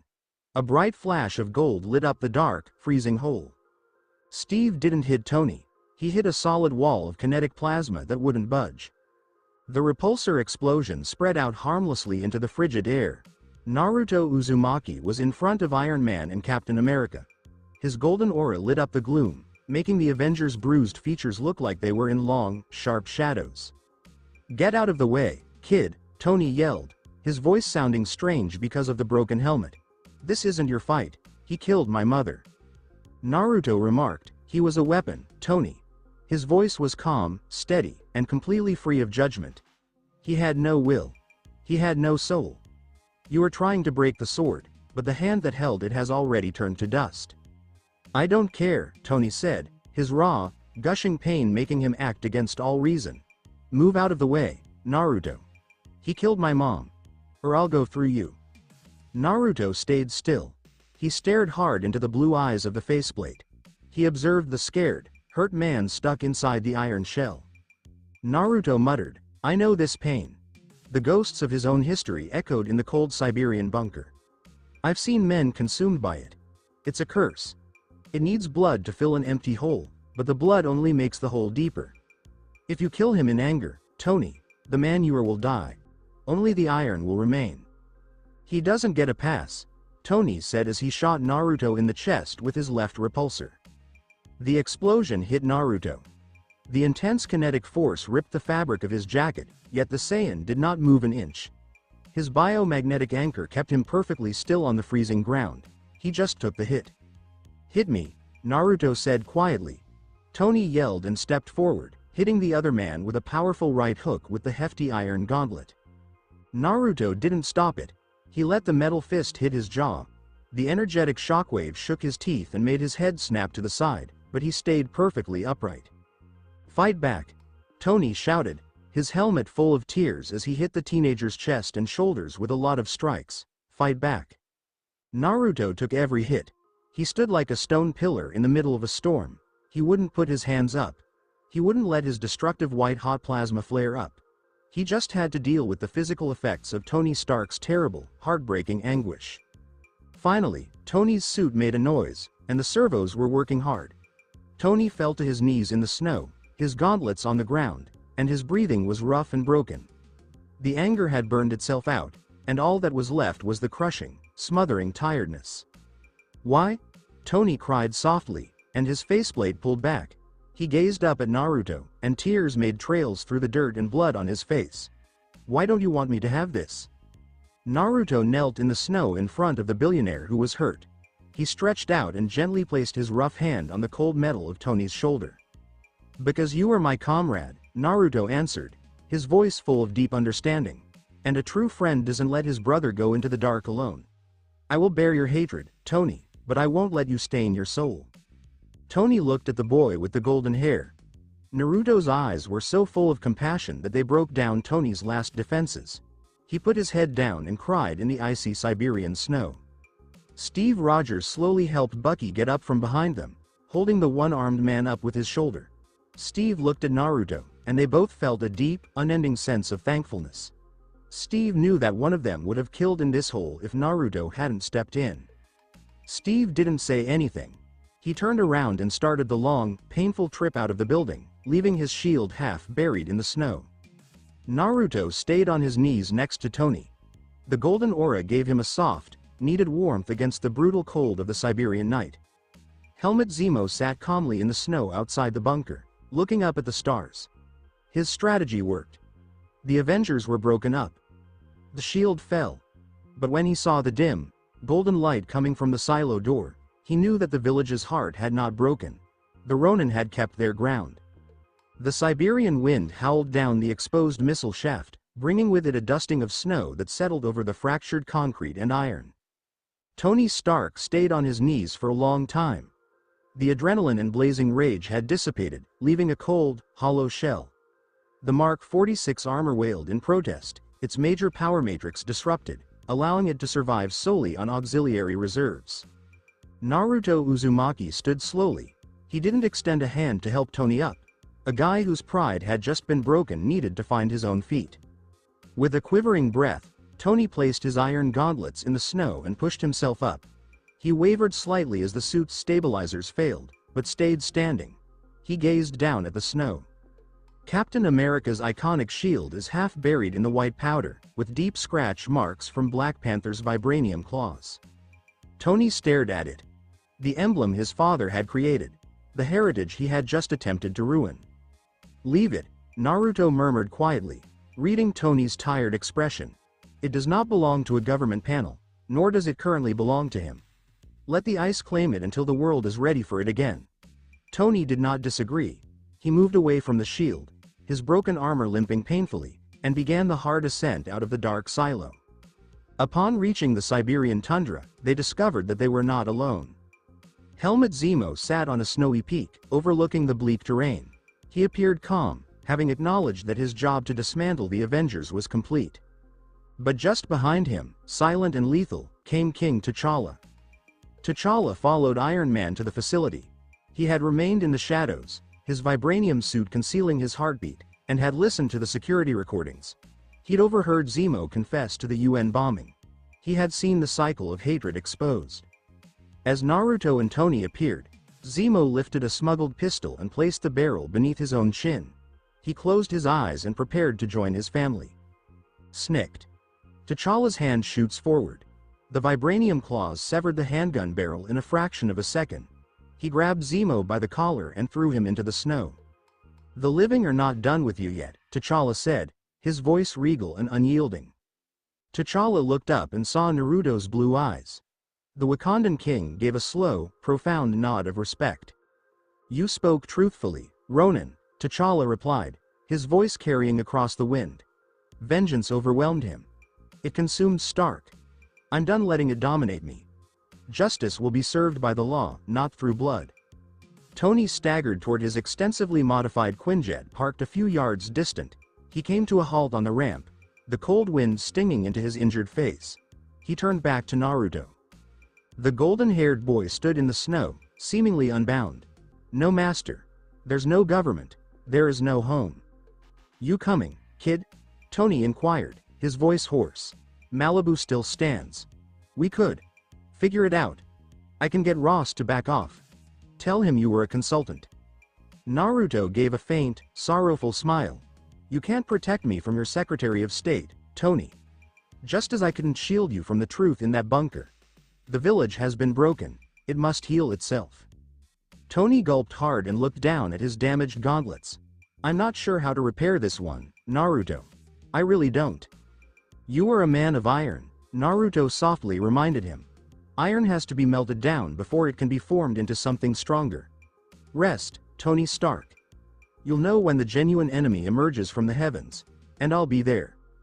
Tony nodded once, indicating a silent, heavy agreement between a genius and a shinobi. The jet ramp closed, and Iron Man returned to a fragmented world. 2 weeks later, Wakanda. The air in the secret golden city of Wakanda was warm, rich with the perfume of flowering jacaranda and the hum of incredible vibranium technology. In the Royal Medical Wing's cryogenic stasis chambers, Steve Rogers and Naruto Uzumaki stood in soft blue light. James Barnes, with his severed limb bandaged and face relaxed in real, unburdened sleep, was placed into the cryopod. He chose to go back under, Steve replied slowly, his voice tight with anguish, until they figure out how to remove the Hydra program from his brain. He claimed he is too dangerous to be awake. It is a warrior's choice, Naruto said, his arms crossed over his new outfit, a dark, sleeveless tunic made of lightweight Wakandan vibranium mesh, a gift from the king. He recognizes the poison in his mind, and he refuses to let it harm another. King T'Challa entered the medical bay, his posture impeccable. T'Challa told them, the cryogenic freeze is stable. Our finest scientists, including my sister Shuri, will begin decoding the triggers immediately. Thank you, Your Highness, Steve replied, turning to face the king. But if they find out he's here, they'll come for you. T'Challa smiled slightly and proudly. Steve stared at Naruto, saying, let them try. How about you? Ross is pursuing the rest of the team. Sam, Clint, Wanda, and Scott are all locked up in the raft. I'm going to break them out. I could use someone who can punch through titanium. Naruto shook his head slowly. If I go to the ocean prison, Steve, I won't simply break the doors. I'll drown the fortress. My power is not intended for stealth. It's meant for war, Steve realized. The raft operation was sensitive, and delivering a walking nuke would only increase world terror. Besides, Naruto said, diverting his gaze to the large, panoramic windows that overlook the Wakandan bush. My senses are agitated. The world's energy is transforming. How? T'Challa asked, his brow furrowed. Wakandan sensors discovered no global anomalies. The natural energy. The senjutsu of Midgard, Naruto continued, his blue eyes narrowing as he gazed into the distance. It feels like a huge, invisible wall is crumbling. Something ancient is seeping into the environment. A sorcery that smells like ozone, burning tea, and bending glass. The Ancient One passed away in a distant location. The dark dimension was pushing on the fabric of reality, causing the sanctums to fall. Naruto returned to Steve and T'Challa. You must protect this kingdom and free your comrades, Naruto whispered, his golden aura throbbing faintly in response to the cosmic imbalance. I need to go find the source of this fracture. The shadows are getting longer, my friends. We will need every ounce of light to withstand what is ahead. The change from the beautiful, clean forests of Wakanda to the concrete canyons of New York City was always shocking, but now it felt completely wrong. The cool autumn wind whipped Naruto Uzumaki's dark Wakandan tunic as he stood on top of a gargoyle on the Chrysler Building. To the millions of people rushing about on the streets below, the city was just like any other. But Naruto's sage-enhanced sovereign senses heard the skies above Manhattan screaming. The senjutsu that he used to keep his unstable Saiyan genetics in check was being violently warped by the Earth's natural energy. It smelled like old parchment, burning ozone, and something cold and evil from space. He found the epicenter in a 3-story townhouse on Bleecker Street that didn't seem like much. Naruto activated his Shunshin, and in a flash of gold, he crossed the city skyline. He landed on the roof of the building next door without making a sound, just as the huge wooden doors of the townhouse flew from their hinges. 3 people dressed in dark yellow and gray robes rushed out onto the street, brandishing weapons made of glowing, see-through orange energy. They were zealots, followers of Caecilius, and they moved with a deadly, frenzied elegance. 2 men were chasing them through the broken door. One wore green robes like those used by monks and carried a staff. The other person wore a very detailed, high-collared red cloak that seemed like it had a mind of its own and was trying to pull its master out of the line of fire. As the street around him started to bend, Dr. Stephen Strange raced backward. Caecilius stood in the middle of the roadway and raised his hands. The air burst apart like a mirror. The asphalt bent up at a terrible, impossible 90-degree angle. Mordo screamed. The mirror dimension. As he leaned on a lamppost that was moving. He's got us. Here, we can't change the real world. Strange raised his shaking hands to try to make a mandala's shield, but Caecilius was faster. The zealot changed the direction of gravity, sending Strange and Mordo down toward a deadly field of crystalline spikes sticking out of a folded skyscraper. A strong, grounding force abruptly hit the twisted reality. Naruto did not fall. The gravity of the mirror dimension changed a lot, sending automobiles and structures into crazy orbits. But Naruto stood absolutely still on the edge of a folded skyscraper. His biomagnetic anchor was connected to the very center of the globe, completely ignoring the confined spatial manipulation. Naruto's voice echoed, "You twist the world to hide your sins." It had a deep, vibrating tone that actually broke the crystal shards of the mirror dimension. Caecilius looked up, and his dark, scarred eyes got smaller. He saw a teen shining with a deep, primal gold. Caecilius hissed, "You are not a master of the mystic arts."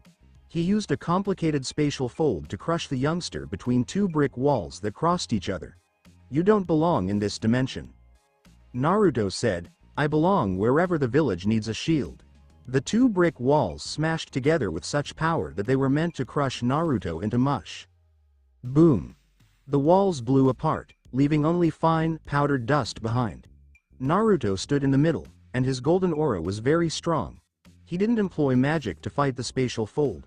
He used pure, unadulterated Saiyan density. Caecilius's eyes got bigger. In the mirror dimension, physical strength was not intended to matter. But this being had a kinetic output that was so strong that it was breaking the magical framework. "Kill him," Caecilius told his followers. The 3 zealots jumped through the changing gravity, making huge space shards, blades of folded dimension that could cut through matter at the atomic level. Naruto dropped into his sentinel flow posture, using the defensive leverage he had learned from Steve Rogers. The first zealot hit Naruto in the neck with a space shard. Naruto ducked under the unseen sword and felt the air change in a way that scared him. He stepped inside the zealot's guard and hit the man's sternum with the heel of his hand. The blow had the strong, echoing shockwave of the toad flame fist. The zealot was thrown back, breaking through 3 layers of colorful glass and became unable to move right away. The second and third zealots attacked at the same time. Naruto's aura changed. The warm gold quickly turned into a dazzling, terrifying white hot. He lifted his hands and caught the 2 space shards in his bare hands. The magic tried to cut his skin, but the white-hot solar envelope was thicker than the folded space. The powerful, confined plasma superheated the magical structures, turning the spatial blades into harmless sparks. Naruto took hold of the 2 zealots' robes and threw them down into the city's ever-changing abyss. Caecilius stopped battling Strange when he saw how dangerous this aberration was and concentrated all of his attention on Naruto. The evil wizard used the dark dimension's power, and his eyes glowed a sickly, corrupt purple. He hit the air with his palms, starting a huge, collapsing spatial trap that was supposed to send Naruto to the nothingness. "Your magic is cold," Naruto muttered, and the white-hot aura came to life, "but my fire burns from the inside." Naruto pulled his right palm back and used his Zenkai-boosted primal pulse. He didn't make a Rasengan. He just threw a straight, powerful punch right into the mirror dimension's fabric. The effect was like the end of the world. The Saiyan blow impacted the edge of the magical dimension with a force that was so strong it shook everything. Across the invisible sky, Bright, golden cracks spread out like a spiderweb. The kaleidoscope of New York shook fiercely and stopped. The magical feedback tore through Caecilius's neurological system and knocked him off his feet. A bright, emerald green light flooded the street before Naruto could break the realm completely. Dr. Stephen Strange was back on his feet. The Eye of Agamotto, a hefty, fancy amulet around his neck, was open, and the mechanics inside it were making a succession of complicated clicks. Naruto stopped attacking right away, and his sovereign senses screamed as a wave of deep, cosmic energy swept over the battlefield. The frequency was the same as that of the Tesseract in Fury's suitcase. The hum was the same as that of the Vision's Mind Stone. The Stone of Time. Strange pushed his hands forward, making flashing green runes. The broken glass in the dimension started to fix itself. The buildings that were destroyed bent back. The captive zealots were turned around, yanked out of the abyss, and smashed hard into the pavement of Bleecker Street. They were securely bound in magical crimson bands of Sidorak. Caecilius, hurt and desperate, opened a sling ring portal and jumped through it, getting away from the trap. The mirror dimension fell apart. The three men stood on Bleecker Street in the actual world, where the pavement was silent and unharmed. A yellow cab passed by, and the driver had no idea that reality had just been ripped apart and put back together.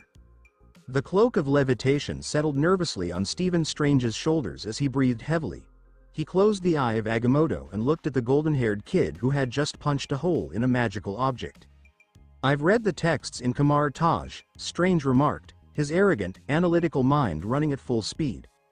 "I have looked into the dark dimension, the astral plane, and the multiverse. But I have no notion what you are."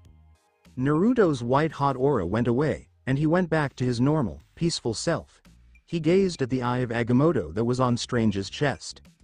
Naruto remarked, "You have a heavy burden, sorcerer," his blue eyes fixed on the amulet. "A stone that weaves the threads of time.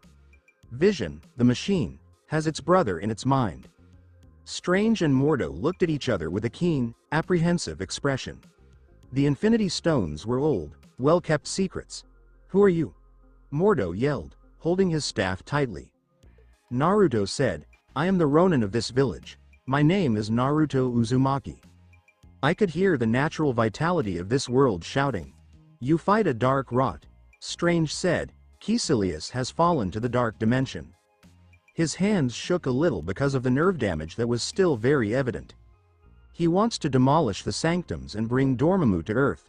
The sanctum in London has already fallen. Next was New York. Last shield is Hong Kong. Naruto, a shinobi general, told you to go to Hong Kong. You have to guard the last gate. And leave New York unguarded?" Mordo made his case.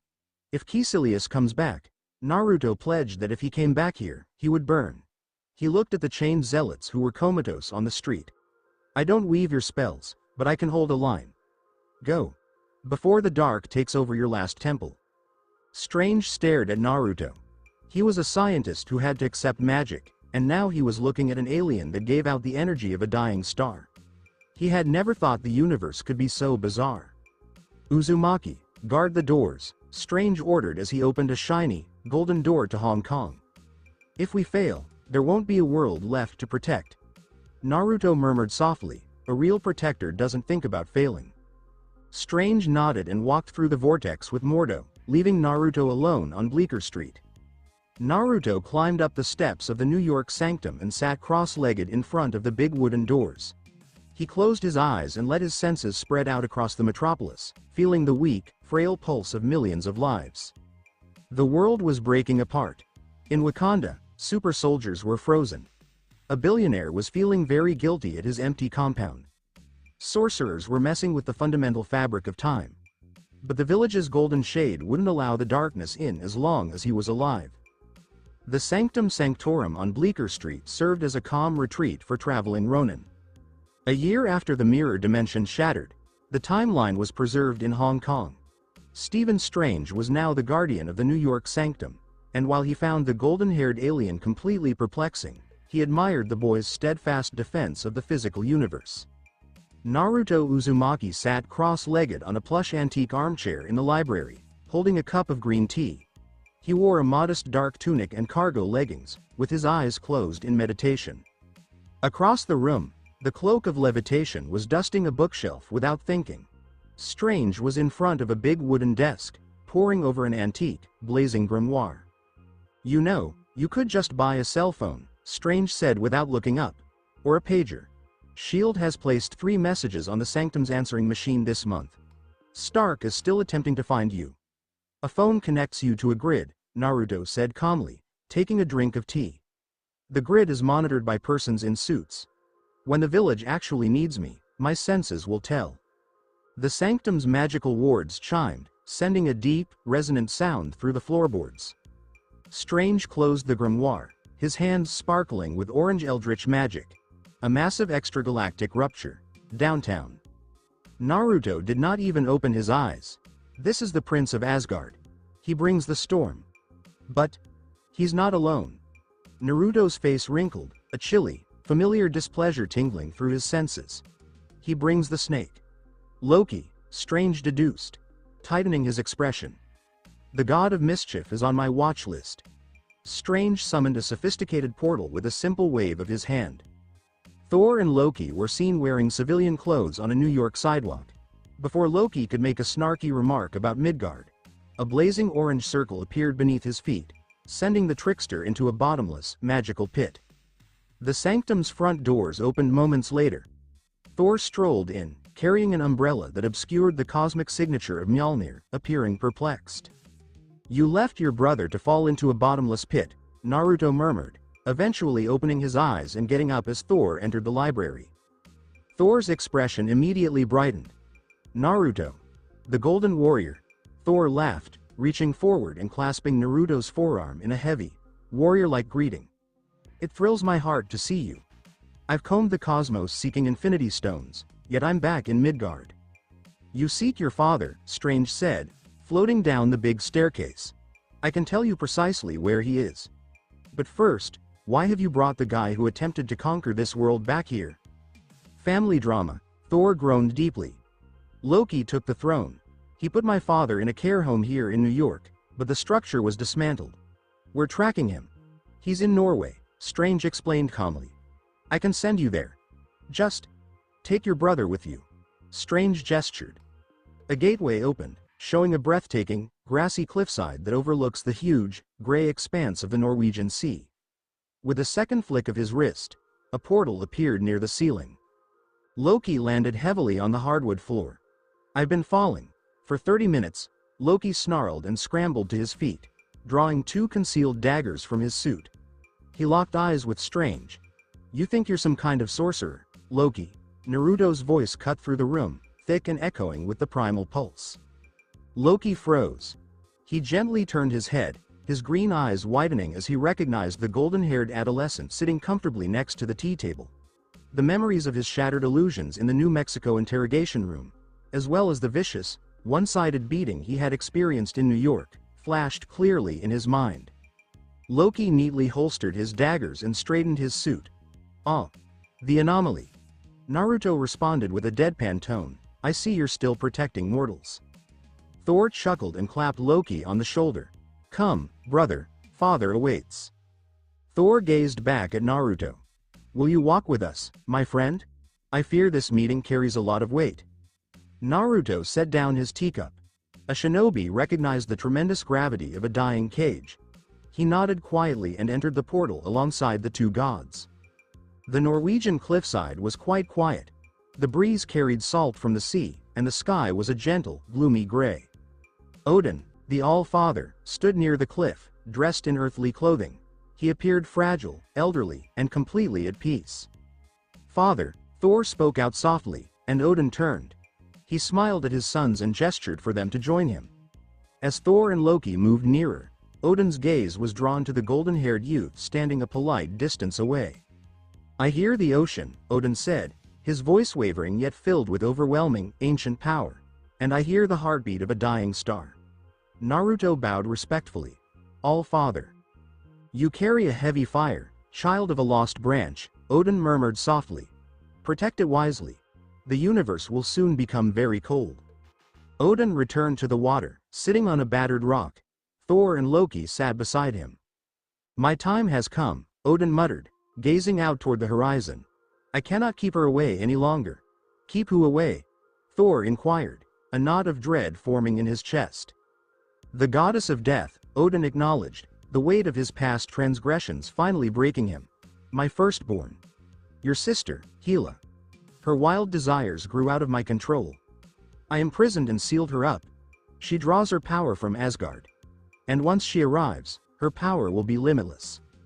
Odin looked up to the sky. A faint, golden light began to engulf his corporeal body. Odin whispered, I love you, my sons. Look at it. Remember this place, home. With a faint, rushing sound like leaves in the wind, the All-Father melted into golden dust, scattering into the Norwegian breeze and ascended to Valhalla. Thor rose up, his anguish intensifying into a dark, building storm. The sky above them turned violently black, with lightning arcing through the heavy clouds. Brother, Loki warned, backing back. Thor's grief caused the grass behind them to quickly die. The reality broke open, revealing a sickly green doorway filled with rot and cosmic decay. Hela, the goddess of death, walked out.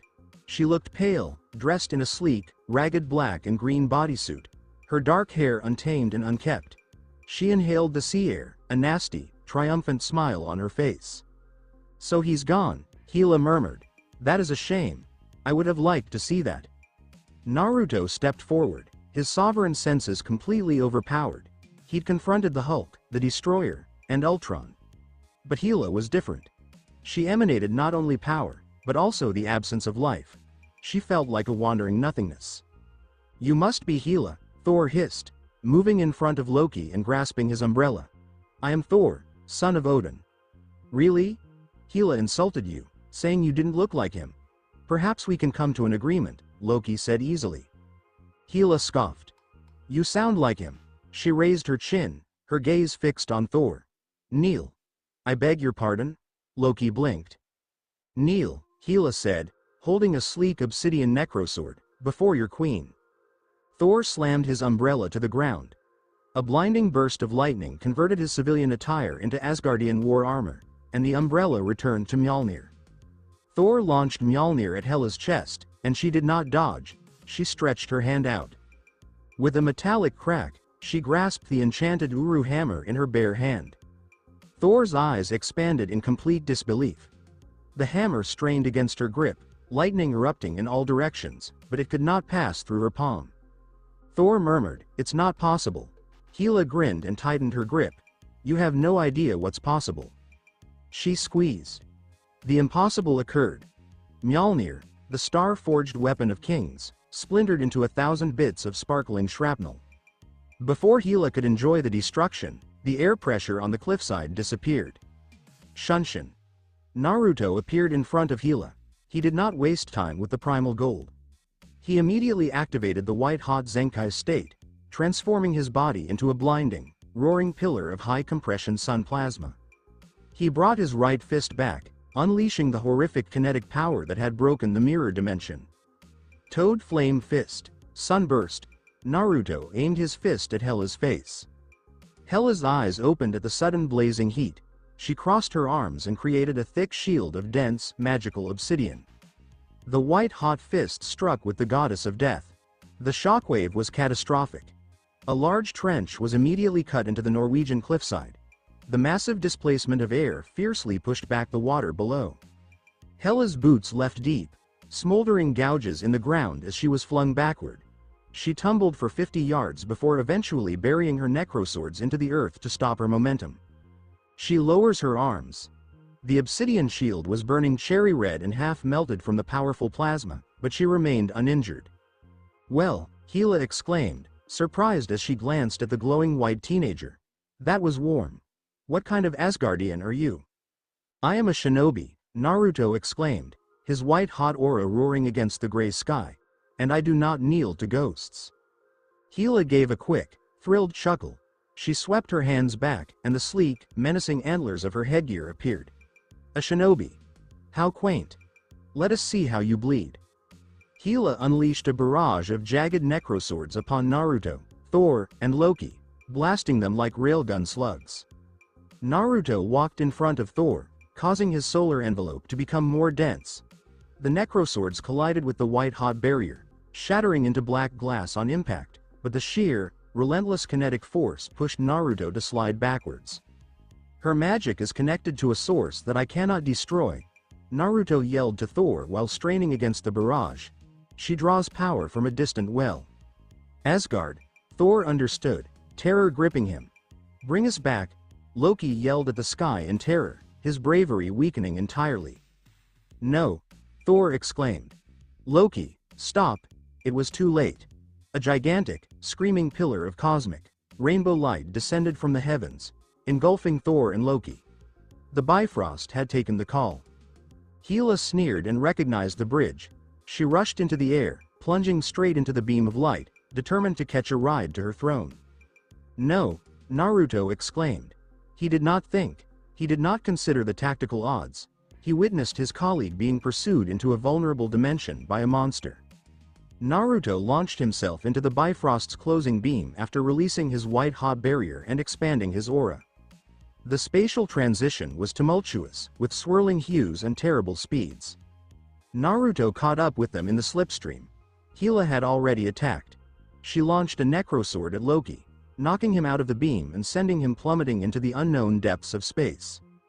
Thor bellowed and engaged Hela in a fierce hand-to-hand battle within the cosmic current. But without Mjolnir and inside the Bifrost, Thor was defeated. Hela grabbed Thor by the throat and prepared to snap his neck. Shunshin. Naruto slammed his shoulder into Hela's chest. The impact caused her to lose her grip on Thor. She yelled, "Thor, anchor yourself." Naruto yelled and grabbed the God of Thunder's armored collar. But Hela responded immediately. She created a big, broad necrosword and slashed horizontally. Naruto pushed Thor sideways to protect him from the blade. The blade missed Thor, but the sheer kinetic shockwave of Hela's sorcery shattered the Bifrost's delicate spatial tunneling. The rainbow bridge shattered. Thor was violently dragged out of the beam, screaming, and flung into a large wormhole to their left. Thor! Naruto exclaimed, but the dimensional fissure had a strong gravitational attraction. A microsecond later, a second wormhole opened behind Naruto. The Golden Warrior's aura collapsed due to exhaustion from sustaining a white-hot state within a torn dimensional bridge. The cold, suffocating emptiness of space grabbed him, and he was violently drawn into the second vortex. The colors faded into black. Naruto awoke to the odor of rotting metal, ozone, and alien waste. He grumbled and pushed a hefty, rusted piece of a damaged spacecraft from his chest. He was resting in the middle of a massive, planet-sized junkyard. The sky above was a chaotic spinning maelstrom of innumerable wormholes, continually dumping debris on the ground. He forced himself up, his Saiyan body hurting from the dimensional tear. He checked his chakra network. The primal pulse was sluggish but stable. A thick, electrified net was launched from a hovering skiff and wrapped tightly around him before he could take a stride. The electricity spiked, attempting to cripple his neurological system. Naruto remained calm. His Zenkai-adapted physique effortlessly absorbs the voltage. He looked up. Standing on the boat were half a dozen scrapper aliens, armed with rudimentary energy rifles and staring at him with greedy, opportunistic eyes.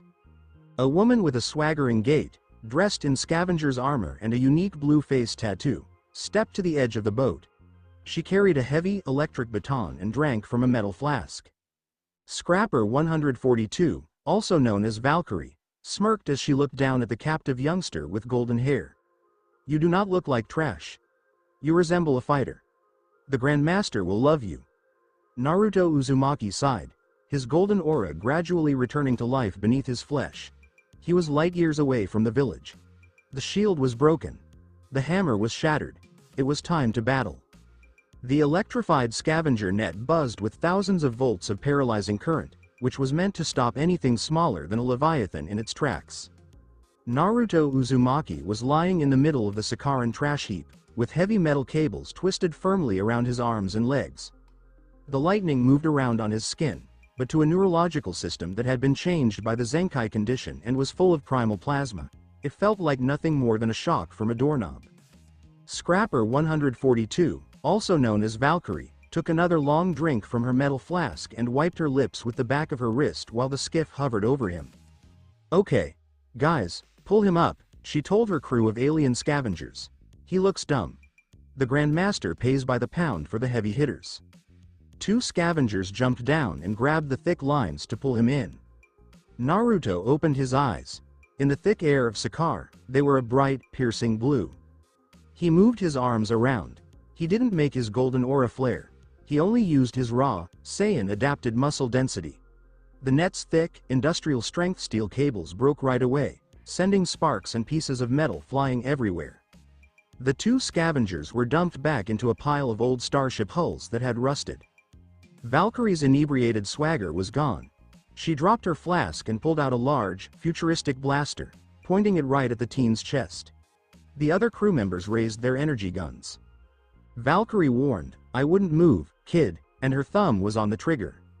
Naruto gently got up and brushed the alien ash off of his dark tunic. He didn't care at all that the weapons were aimed at him. He focused his sovereign senses on the woman in the armor of a scavenger. He stopped for a moment. There was a subtle, definite frequency vibrating in her chest behind the strong smell of cheap Sakaran wine, rotting rubbish, and motor grease. It smelled like old ozone, polished Uru metal, and celestial power. Naruto remarked, "You smell like the storm." His voice carried easily over the wind. "You are from Asgard." Valkyrie's eyes narrowed, and for a moment, a flicker of profound, hidden pain crossed her face before it turned cold and hostile. "I'm a scrapper, and you're my paycheck. Last warning. Hands up." Naruto moved forward. Valkyrie shot. The concentrated plasma shot hit Naruto right in the chest. It was a shot that could have taken down a strongly armored ship. The plasma faded away on Naruto's skin like water hitting a hot iron. He didn't even stop to look as a thin puff of smoke came out of his shirt. Valkyrie's eyes got quite big. She threw the blaster away and grabbed the sleek, Asgardian dragonfang blade that was strapped to her hip. She was now ready for deadly close-quarters combat. She swung the sword with the speed and strength that the Valkyrior are known for. Bang! Naruto caught the edge of the magical sword with just his thumb and fingertip. The kinetic shockwave broke the windows of the nearby skiff, but the sword halted just an inch from his neck. "You hide in the trash, warrior," Naruto whispered softly, looking into her astonished, wide eyes. "You drink to quiet the spirits of your sisters. I've seen this pain before. You're like the slug princess of my world. A healer who is afraid of blood." Valkyrie pulled her sword out and fell back. His remarks were so precise and scary that they stung deeper than any physical hit. "Who are you?" Naruto said, "I'm looking for the Prince of Asgard, Thor," and then he dropped his fighting posture to show he meant no harm. "He fell into this dimension before I did. I have to find him." Valkyrie hesitated, her chest rising and falling. She gazed at the boy who had just caught a Valkyrie sword with his bare hands. Valkyrie stated in a tight voice, "The only place a fighter goes on this planet is the Grandmaster's arena. If your friend is here, he's meat for the grinder." "Then take me to this Grandmaster," Naruto said. Valkyrie looked at him for a while, then took a small, round item out of her belt. It was an obedience disc. "This is a neuro inhibitor. If I bring you in without a leash, they'll kill us both." Naruto stared at the little metal disc. He knew that with only a tiny bit of his bioelectricity, he could fry the circuitry. He walked forward, turned his head, and offered the side of his neck. Naruto said, "Put your leash on me, scrapper. Take the lead." The court of the Grandmaster's palace was a huge, bright, chaotic monument to luxury and pleasure. Naruto stood in the middle of the colorful, deafening throne room with his arms crossed. Valkyrie stood next to him, having recently gotten a huge bounty in units. The Grandmaster, a flashy and strange cosmic creature, moved slowly around Naruto and poked him with a golden scepter. "Interesting," the Grandmaster said quietly, his eyes wide. "He doesn't look like much. A little small. Topaz, does he look small to you?" Topaz, his stern-faced enforcer, said, "He looks like a sparkly child, Grandmaster." The Grandmaster laughed and pressed a button on his wrist device to turn on the obedience disc on Naruto's neck. "Let's see what he can do," he said. The disc put a huge, paralyzing dosage of neurotoxin and electric current straight into Naruto's carotid artery. The little disc ignited, made a sad fizzing sound, and dissolved into a puddle of slag that dripped harmlessly off Naruto's skin. The heat from his passive primal aura had rapidly burned up the interior mechanisms. The royal room was entirely quiet. Topaz pulled out her big energy staff. The Grandmaster gasped and clapped his hands together in joy. "Oh, I love it, he's a wild card. He can't be controlled. Sparkles. Put him in the VIP suite. We'll feed him to the champion on Sunday." Naruto remarked, "I don't need your sweets," and his voice broke through the electronic music blaring in the hall. His sovereign senses had already grown, letting him hear the millions of heartbeats in the huge structure. He found it. In the deep underground gladiatorial holding cells, a familiar, heavy, divine heartbeat was thumping with desperate force. "Put me in the dungeons," Naruto said, "with the other fighters." The Grandmaster blinked, completely lost. "You want to go to the dungeons? The stinky, sweaty dungeons? Fine. Topaz, take him to the freaks." The dungeons and the thunder awakened. The holding cells under the arena were dark, wet, and smelled like terror and alien sweat.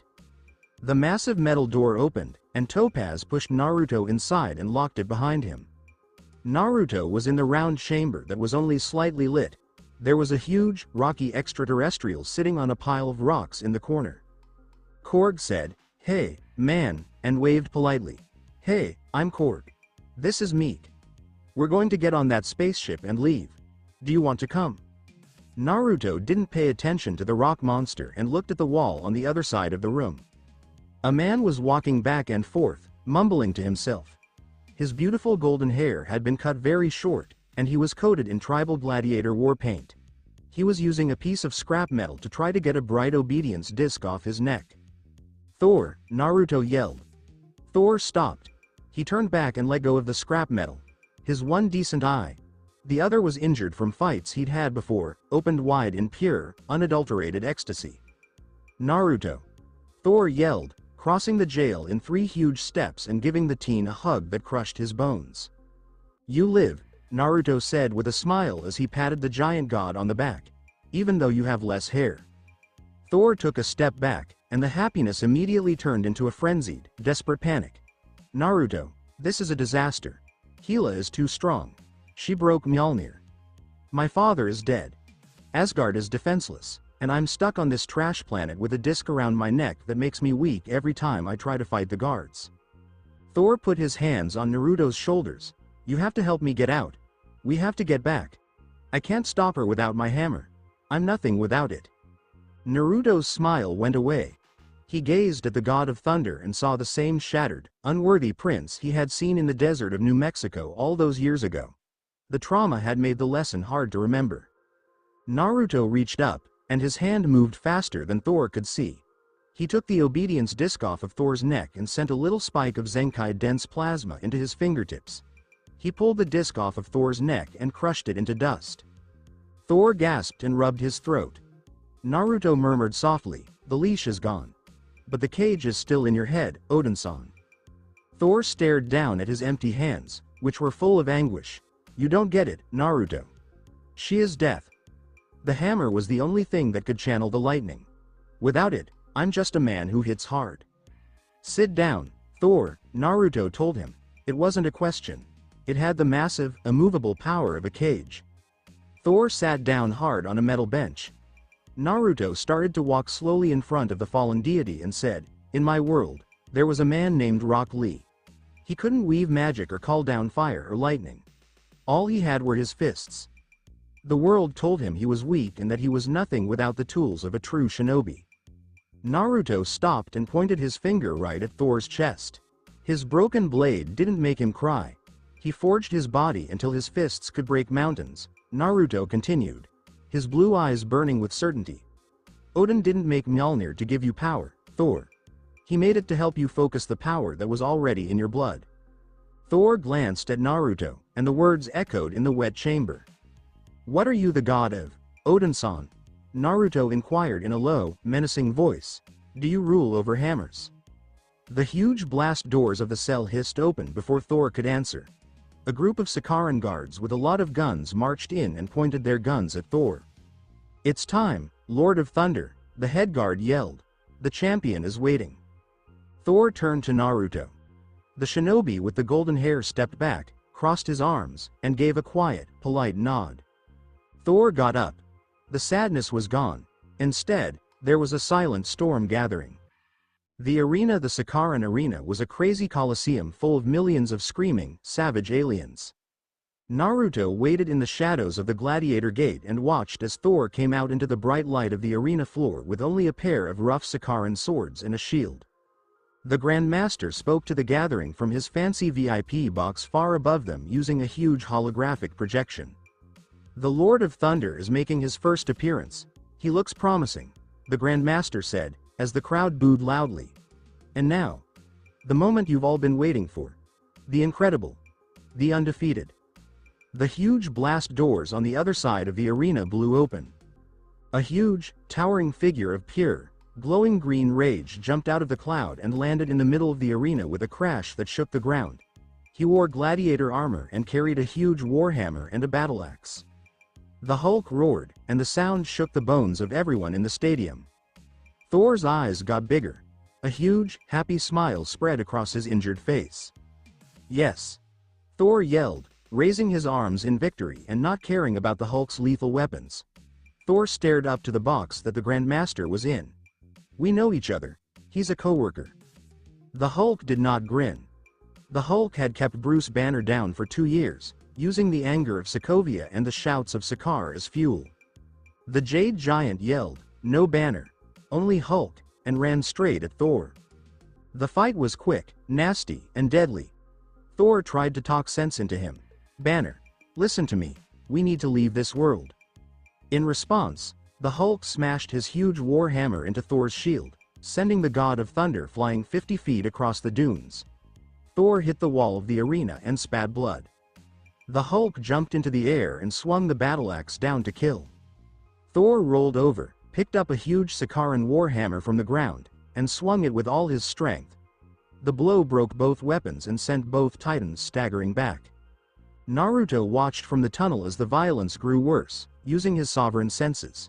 He understood that Thor was the strongest person. The Hulk's strength knew no bounds. It came from sheer rage. The Hulk grabbed Thor's leg and slammed him into the stadium floor over and over again, just like he had done to Loki years ago in New York. Thor was lying on his back in the sand, and his vision was getting blurry.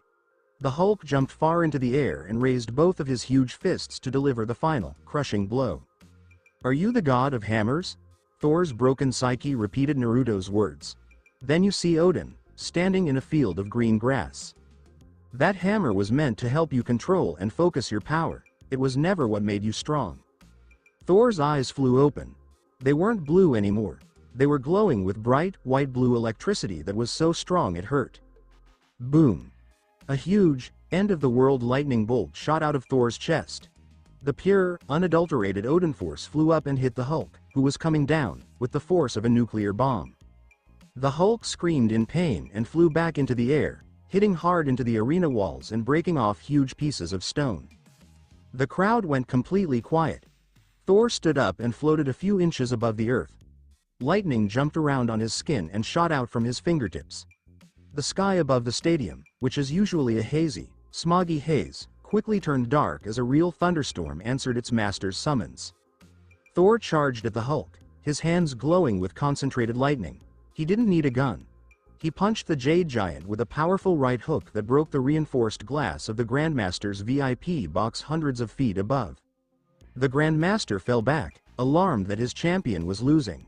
The Grandmaster panicked and reached for his wrist controller, saying, "No, no, no, stop him." He pushed the button to turn on Thor's obedience disc. Thor got ready for the shock that would leave him paralyzed in the arena. But that never happened. He remembered that Naruto took it off in the dungeon. Thor laughed and grabbed the Hulk by the arm. He then threw the huge beast across the arena floor. The Grandmaster looked at his controller in shock from high above. "What's wrong?" "Guards! Kill the guy with the thunder." A lot of Sakaran guards rushed into the arena and shot Thor down from the stands with powerful laser weapons. The ground of the arena trembled severely before anyone could pull a trigger. A golden bolt of light shot out of the gladiator tunnels, going as fast as the Shunshin, which was scary and perfect. Naruto Uzumaki landed just in the middle of the arena floor, ideally between the Hulk, who was down, and the Thor, who was getting better. The golden aura burst up. It wasn't the white-hot plasma of destruction. It was the thick, heavy primal gold. The guards started shooting. Naruto didn't even flinch. The heavy plasma bolts hit his aura and disappeared. He snapped his fingers and lifted his right hand. A limited surge of moving air pressure shot out, knocking all of the highly armed Sakaran guards flat on their backs and instantaneously disarming them without killing them. The crowd gasped. The Hulk heaved himself up from the sand, shaking the dizziness out of his huge head. He gazed at the kid with golden hair who was in the stadium. The green beast stopped. The anger flickered. The Hulk remembered the kid who had sat with him on the floor of the underground lab in Malibu. The boy who had tied him down. The youngster who didn't see him as a monster, but as a warrior. The Hulk snorted, and a huge, toothy grin broke through the anger.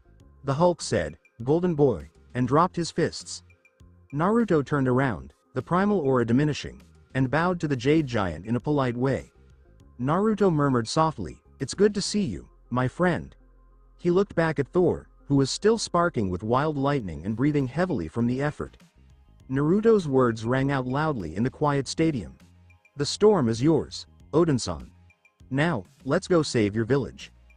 The Grandmaster's VIP suite was a flashy, neon-lit testimony to Sakaran excess, complete with a large, spherical bed, holographic entertainment, and a hot tub with a subtle odor of sulfur and costly alien wine. The Hulk sat cross-legged on the side of the bed, chewing loudly on a large piece of roasted alien meat. Thor walked the room, still energized by his Odin force. "We need to leave.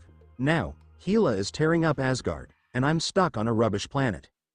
Naruto Uzumaki stood by the reinforced glass window, overlooking the tumultuous metropolis. He was completely calm, his primal aura receding, conserving his energy for the real combat ahead. "I can't just punch a hole through the sky," Naruto explained, tracing the path of the gigantic wormholes above the city. "The spatial distortion is enormous. We need a vessel. A quick one." "We have a vessel," Thor said, pointing to the window. "The Quinjet. It brought the Hulk here." The Hulk roared and tossed the bone aside. "No, Earth hate Hulk. They don't hate you," Thor protested, frustrated. "You saved them." The Jade Giant fiercely reiterated, "Earth hate Hulk," and turned away from the Asgardian. Naruto approached the big green beast. He didn't speak with the same booming urgency as Thor. He spoke with the quiet, grounded empathy of a shinobi who has experienced seclusion. "The village of mortals is fragile," Naruto remarked softly, standing alongside the Hulk. "They fear what they can't break. But fear does not equal hatred, my friend. You struggled to keep them safe when Ultron attempted to drop a metropolis on their heads. They don't detest you. They simply don't understand you." The Hulk stared down at the golden-haired youth. The beast remembered the white-hot aura that had kept him safe from the drone explosions. He recalled the calm musings in the Malibu basement. "Golden boy, not afraid," Hulk said. Naruto smiled softly, knowing that the beast was only a shield for the man inside. And now the man has been asleep for 2 years. It's time to wake him up. Thor took advantage of the opportunity and parked his Quinjet outside the suite's balcony. He activated the primary console. The flickering, pre-recorded video of Natasha Romanoff filled the screen. "Hello, large dude. We did it. The job is finished. Now I need you to turn the bird around." The Hulk stumbled back, grasping his huge head. The voice served as a psychological anchor, cutting through the wrath that had fueled him for 2 years. He yelled, destroying a console and resisting the change, but the anchor held. The green skin began to fade. The enormous muscles reduced dramatically. Dr. Bruce Banner sprawled on the floor of the Quinjet, gasping for oxygen and wearing a ragged, oversized Sakaran tunic. Naruto quickly reached Banner and placed a warm, golden palm on his back, calming his shaking nervous system and stabilizing his chakra. Naruto gently instructed the doctor to breathe. "The beast is resting," Bruce said. "You are awake." He looked about at the alien sky and neon city. "Naruto? Thor? Where are we?" Thor reassured the shivering scientist. "We saved Sokovia. But that happened 2 years ago, Bruce. You have become the Hulk ever since." Bruce's eyes widened in terror. 2 years? If I change back, and he comes out again, I doubt I'll ever return. He is taking the wheel. Then you'll fight like a man. Naruto encouraged him, bringing Bruce to his feet. A warrior is not defined by the beast he summons, but by the courage in his heart. The Revengers assemble an hour later. The suite's vibe had completely changed. Valkyrie kicked in the door with a hefty blaster, planning to capture them. However, the sight of the golden oddity that had grabbed her sword, the newly awakened Lord of Thunder, and a panicked human scientist interrupted her intentions. She was followed by Loki, who was bound in chains by Valkyrie for betraying the Grand Master. So, Loki growled, bound to a heavy chair. The brute has transformed back into a frail, sweaty mortal. And the Golden Child continues to play the moral compass. What a terrifying army. It's enough to kill a goddess of death, Thor replied. Thor drew a haphazard map on the glass table with a piece of chalk. Step 1 of the Sakaar extraction plan involves disabling the Grandmaster's compliance perimeter. Loki's security code. Step 2. Steal the Commodore, the Grandmaster's personal and fully shielded leisure ship. Step 3. Pass through the Devil's Anus, the greatest wormhole in the Sakaaran sky. Step 4. Arrive in Asgard and defeat Hela. You're insane, Valkyrie scoffed, drinking from a big bottle. Hela gets her power from Asgard. She's unbeatable there. She slaughtered my entire sisterhood. I will not go back to be butchered. Naruto turned towards the fallen fighter. You drink to forget the blood on your hands, Naruto replied, cutting through her cynicism. However, drinking just numbs the body. It does not erase the recollection. If you flee from her now, you will live the rest of your life as a shadow. Valkyrie stared at him, her hand moving to her dragonfang blade. I'm not analyzing you. I recognize you. Naruto drew closer, his blue eyes unwavering. A shinobi understands that the only way to honor fallen comrades is to pick up their blades and carry out their mission. Will you die as a trash scavenger or as a Valkyrie? Valkyrie stared at the lad. For a brief moment, she saw Valhalla's golden, brilliant light rather than an alien youngster. She smashed her bottle on the table. Fine, but I received the ship's large cannons. The betrayal took place in the Grandmaster's private hangar, which housed a large number of elegant, aerodynamic starships. The crew quickly moved through the shadows. Thor and Loki took the lead, headed for the Commodore, with Valkyrie securing the heavy weaponry and Naruto protecting their flank. As Loki approached the ship's ramp, he hesitated beside a high-security terminal. You know, brother, Loki said, holding his fingers above the alarm trigger. A bounty on all of your skulls would make me quite wealthy on this planet. The Grandmaster is very forgiving of those who bring him his lost toys. Loki slapped the alarm button. Nothing occurred. Loki scowled and pressed it again. The console was totally dead. He looked down. A little, circular obedience disc was fastened on his back. Thor smiled confidently as he held out a little remote controller. He pushed the button. Loki collapsed on the metal floor, his muscles paralyzed by a painful electrical shock. Oh, Loki, Thor murmured, passing by his quivering sibling. You'll always be the god of mischief. But you're getting predictable. I saw this coming from a mile away. Naruto moved past the motionless trickster, giving Thor a proud and polite nod. The Prince of Asgard had finally learned to stop expecting the snake to act like a dog. Naruto murmured, I'll leave a shadow to ensure he doesn't die. He formed a one-handed seal. A shadow clone appeared, grabbed Loki's collar, and dragged him to the ship's cargo hold. The Devil's Maw, the Commodore, burst out of the Grandmaster's hangar, blasting through the Sakaaran sky. The ship was a bright masterpiece of yellow and red, blasting a strange, happy Sakaaran pop tune from its external speakers. Turn that music off, Bruce panicked, strapping into the co-pilot seat as laser fire burst all around them. Topaz and a squadron of well-equipped Sakaaran pursuing ships fired focused plasma torpedoes. I can't outrun them when the thrusters are still warming up, Valkyrie shouted from the gunner's position, returning fire. Naruto stood at the open cargo bay ramp at the back of the ship, the harsh winds of Sakaar whipping his hair. He didn't own a blaster. He used his biomagnetic anchor to secure his boots to the deck of the accelerating spacecraft. Keep flying, Naruto yelled above the thundering engines. His aura radiated the terrifying white-hot Zenkai state. The Sakaaran chase ships fired homing missiles directly at the Commodore's engines. Naruto flung his palms forward. releasing a powerful surge of superheated sun plasma. The white-hot energy extended like a barrier, quickly destroying the incoming missiles before they could strike. He did not stop there. He concentrated the plasma in his fingertips and unleashed a volley of rapid-fire ki blasts. The bright white spheres moved at supersonic speeds, colliding with the Sakaran ships that were pursuing them. The opposition fighters' shields were ineffective against the raw power of a fading star, resulting in spectacular explosions. "We're clear," Thor shouted from the pilot's seat. "Brace yourselves. We're entering the anus," Bruce groaned. "Please stop calling it that." The cosmic wormhole above them was a terrible whirl of crushing gravity, fractured dimensions, and red-hot cosmic debris. Thor activated the thrusters to maximum power. The Commodore dived into the nothingness. The gravitational shear was devastating.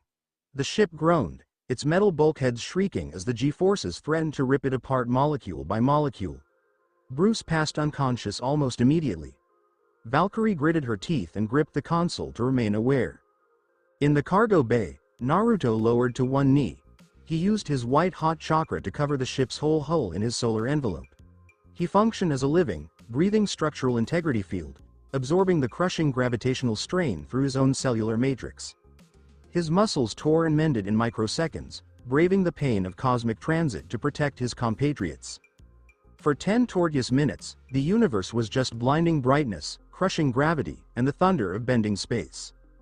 Then the pressure subsided. The Commodore exited the wormhole and settled into space's tranquility. Thor sighed heavily and wiped blood from his nose. He peered out of the viewport. The golden land of Asgard appeared grand and gorgeous, however, the illusion dissipated in seconds. The royal palace emitted thick, black smoke. The huge rainbow bridge was infested with thousands of rotting, zombie Asgardian soldiers.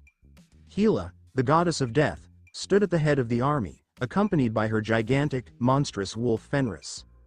She was about to murder the fleeing Asgardian refugees cowering at the brink of the Bifrost. Naruto's aura faded from white to gold. He strolled up to the cockpit and gazed out at the burning kingdom.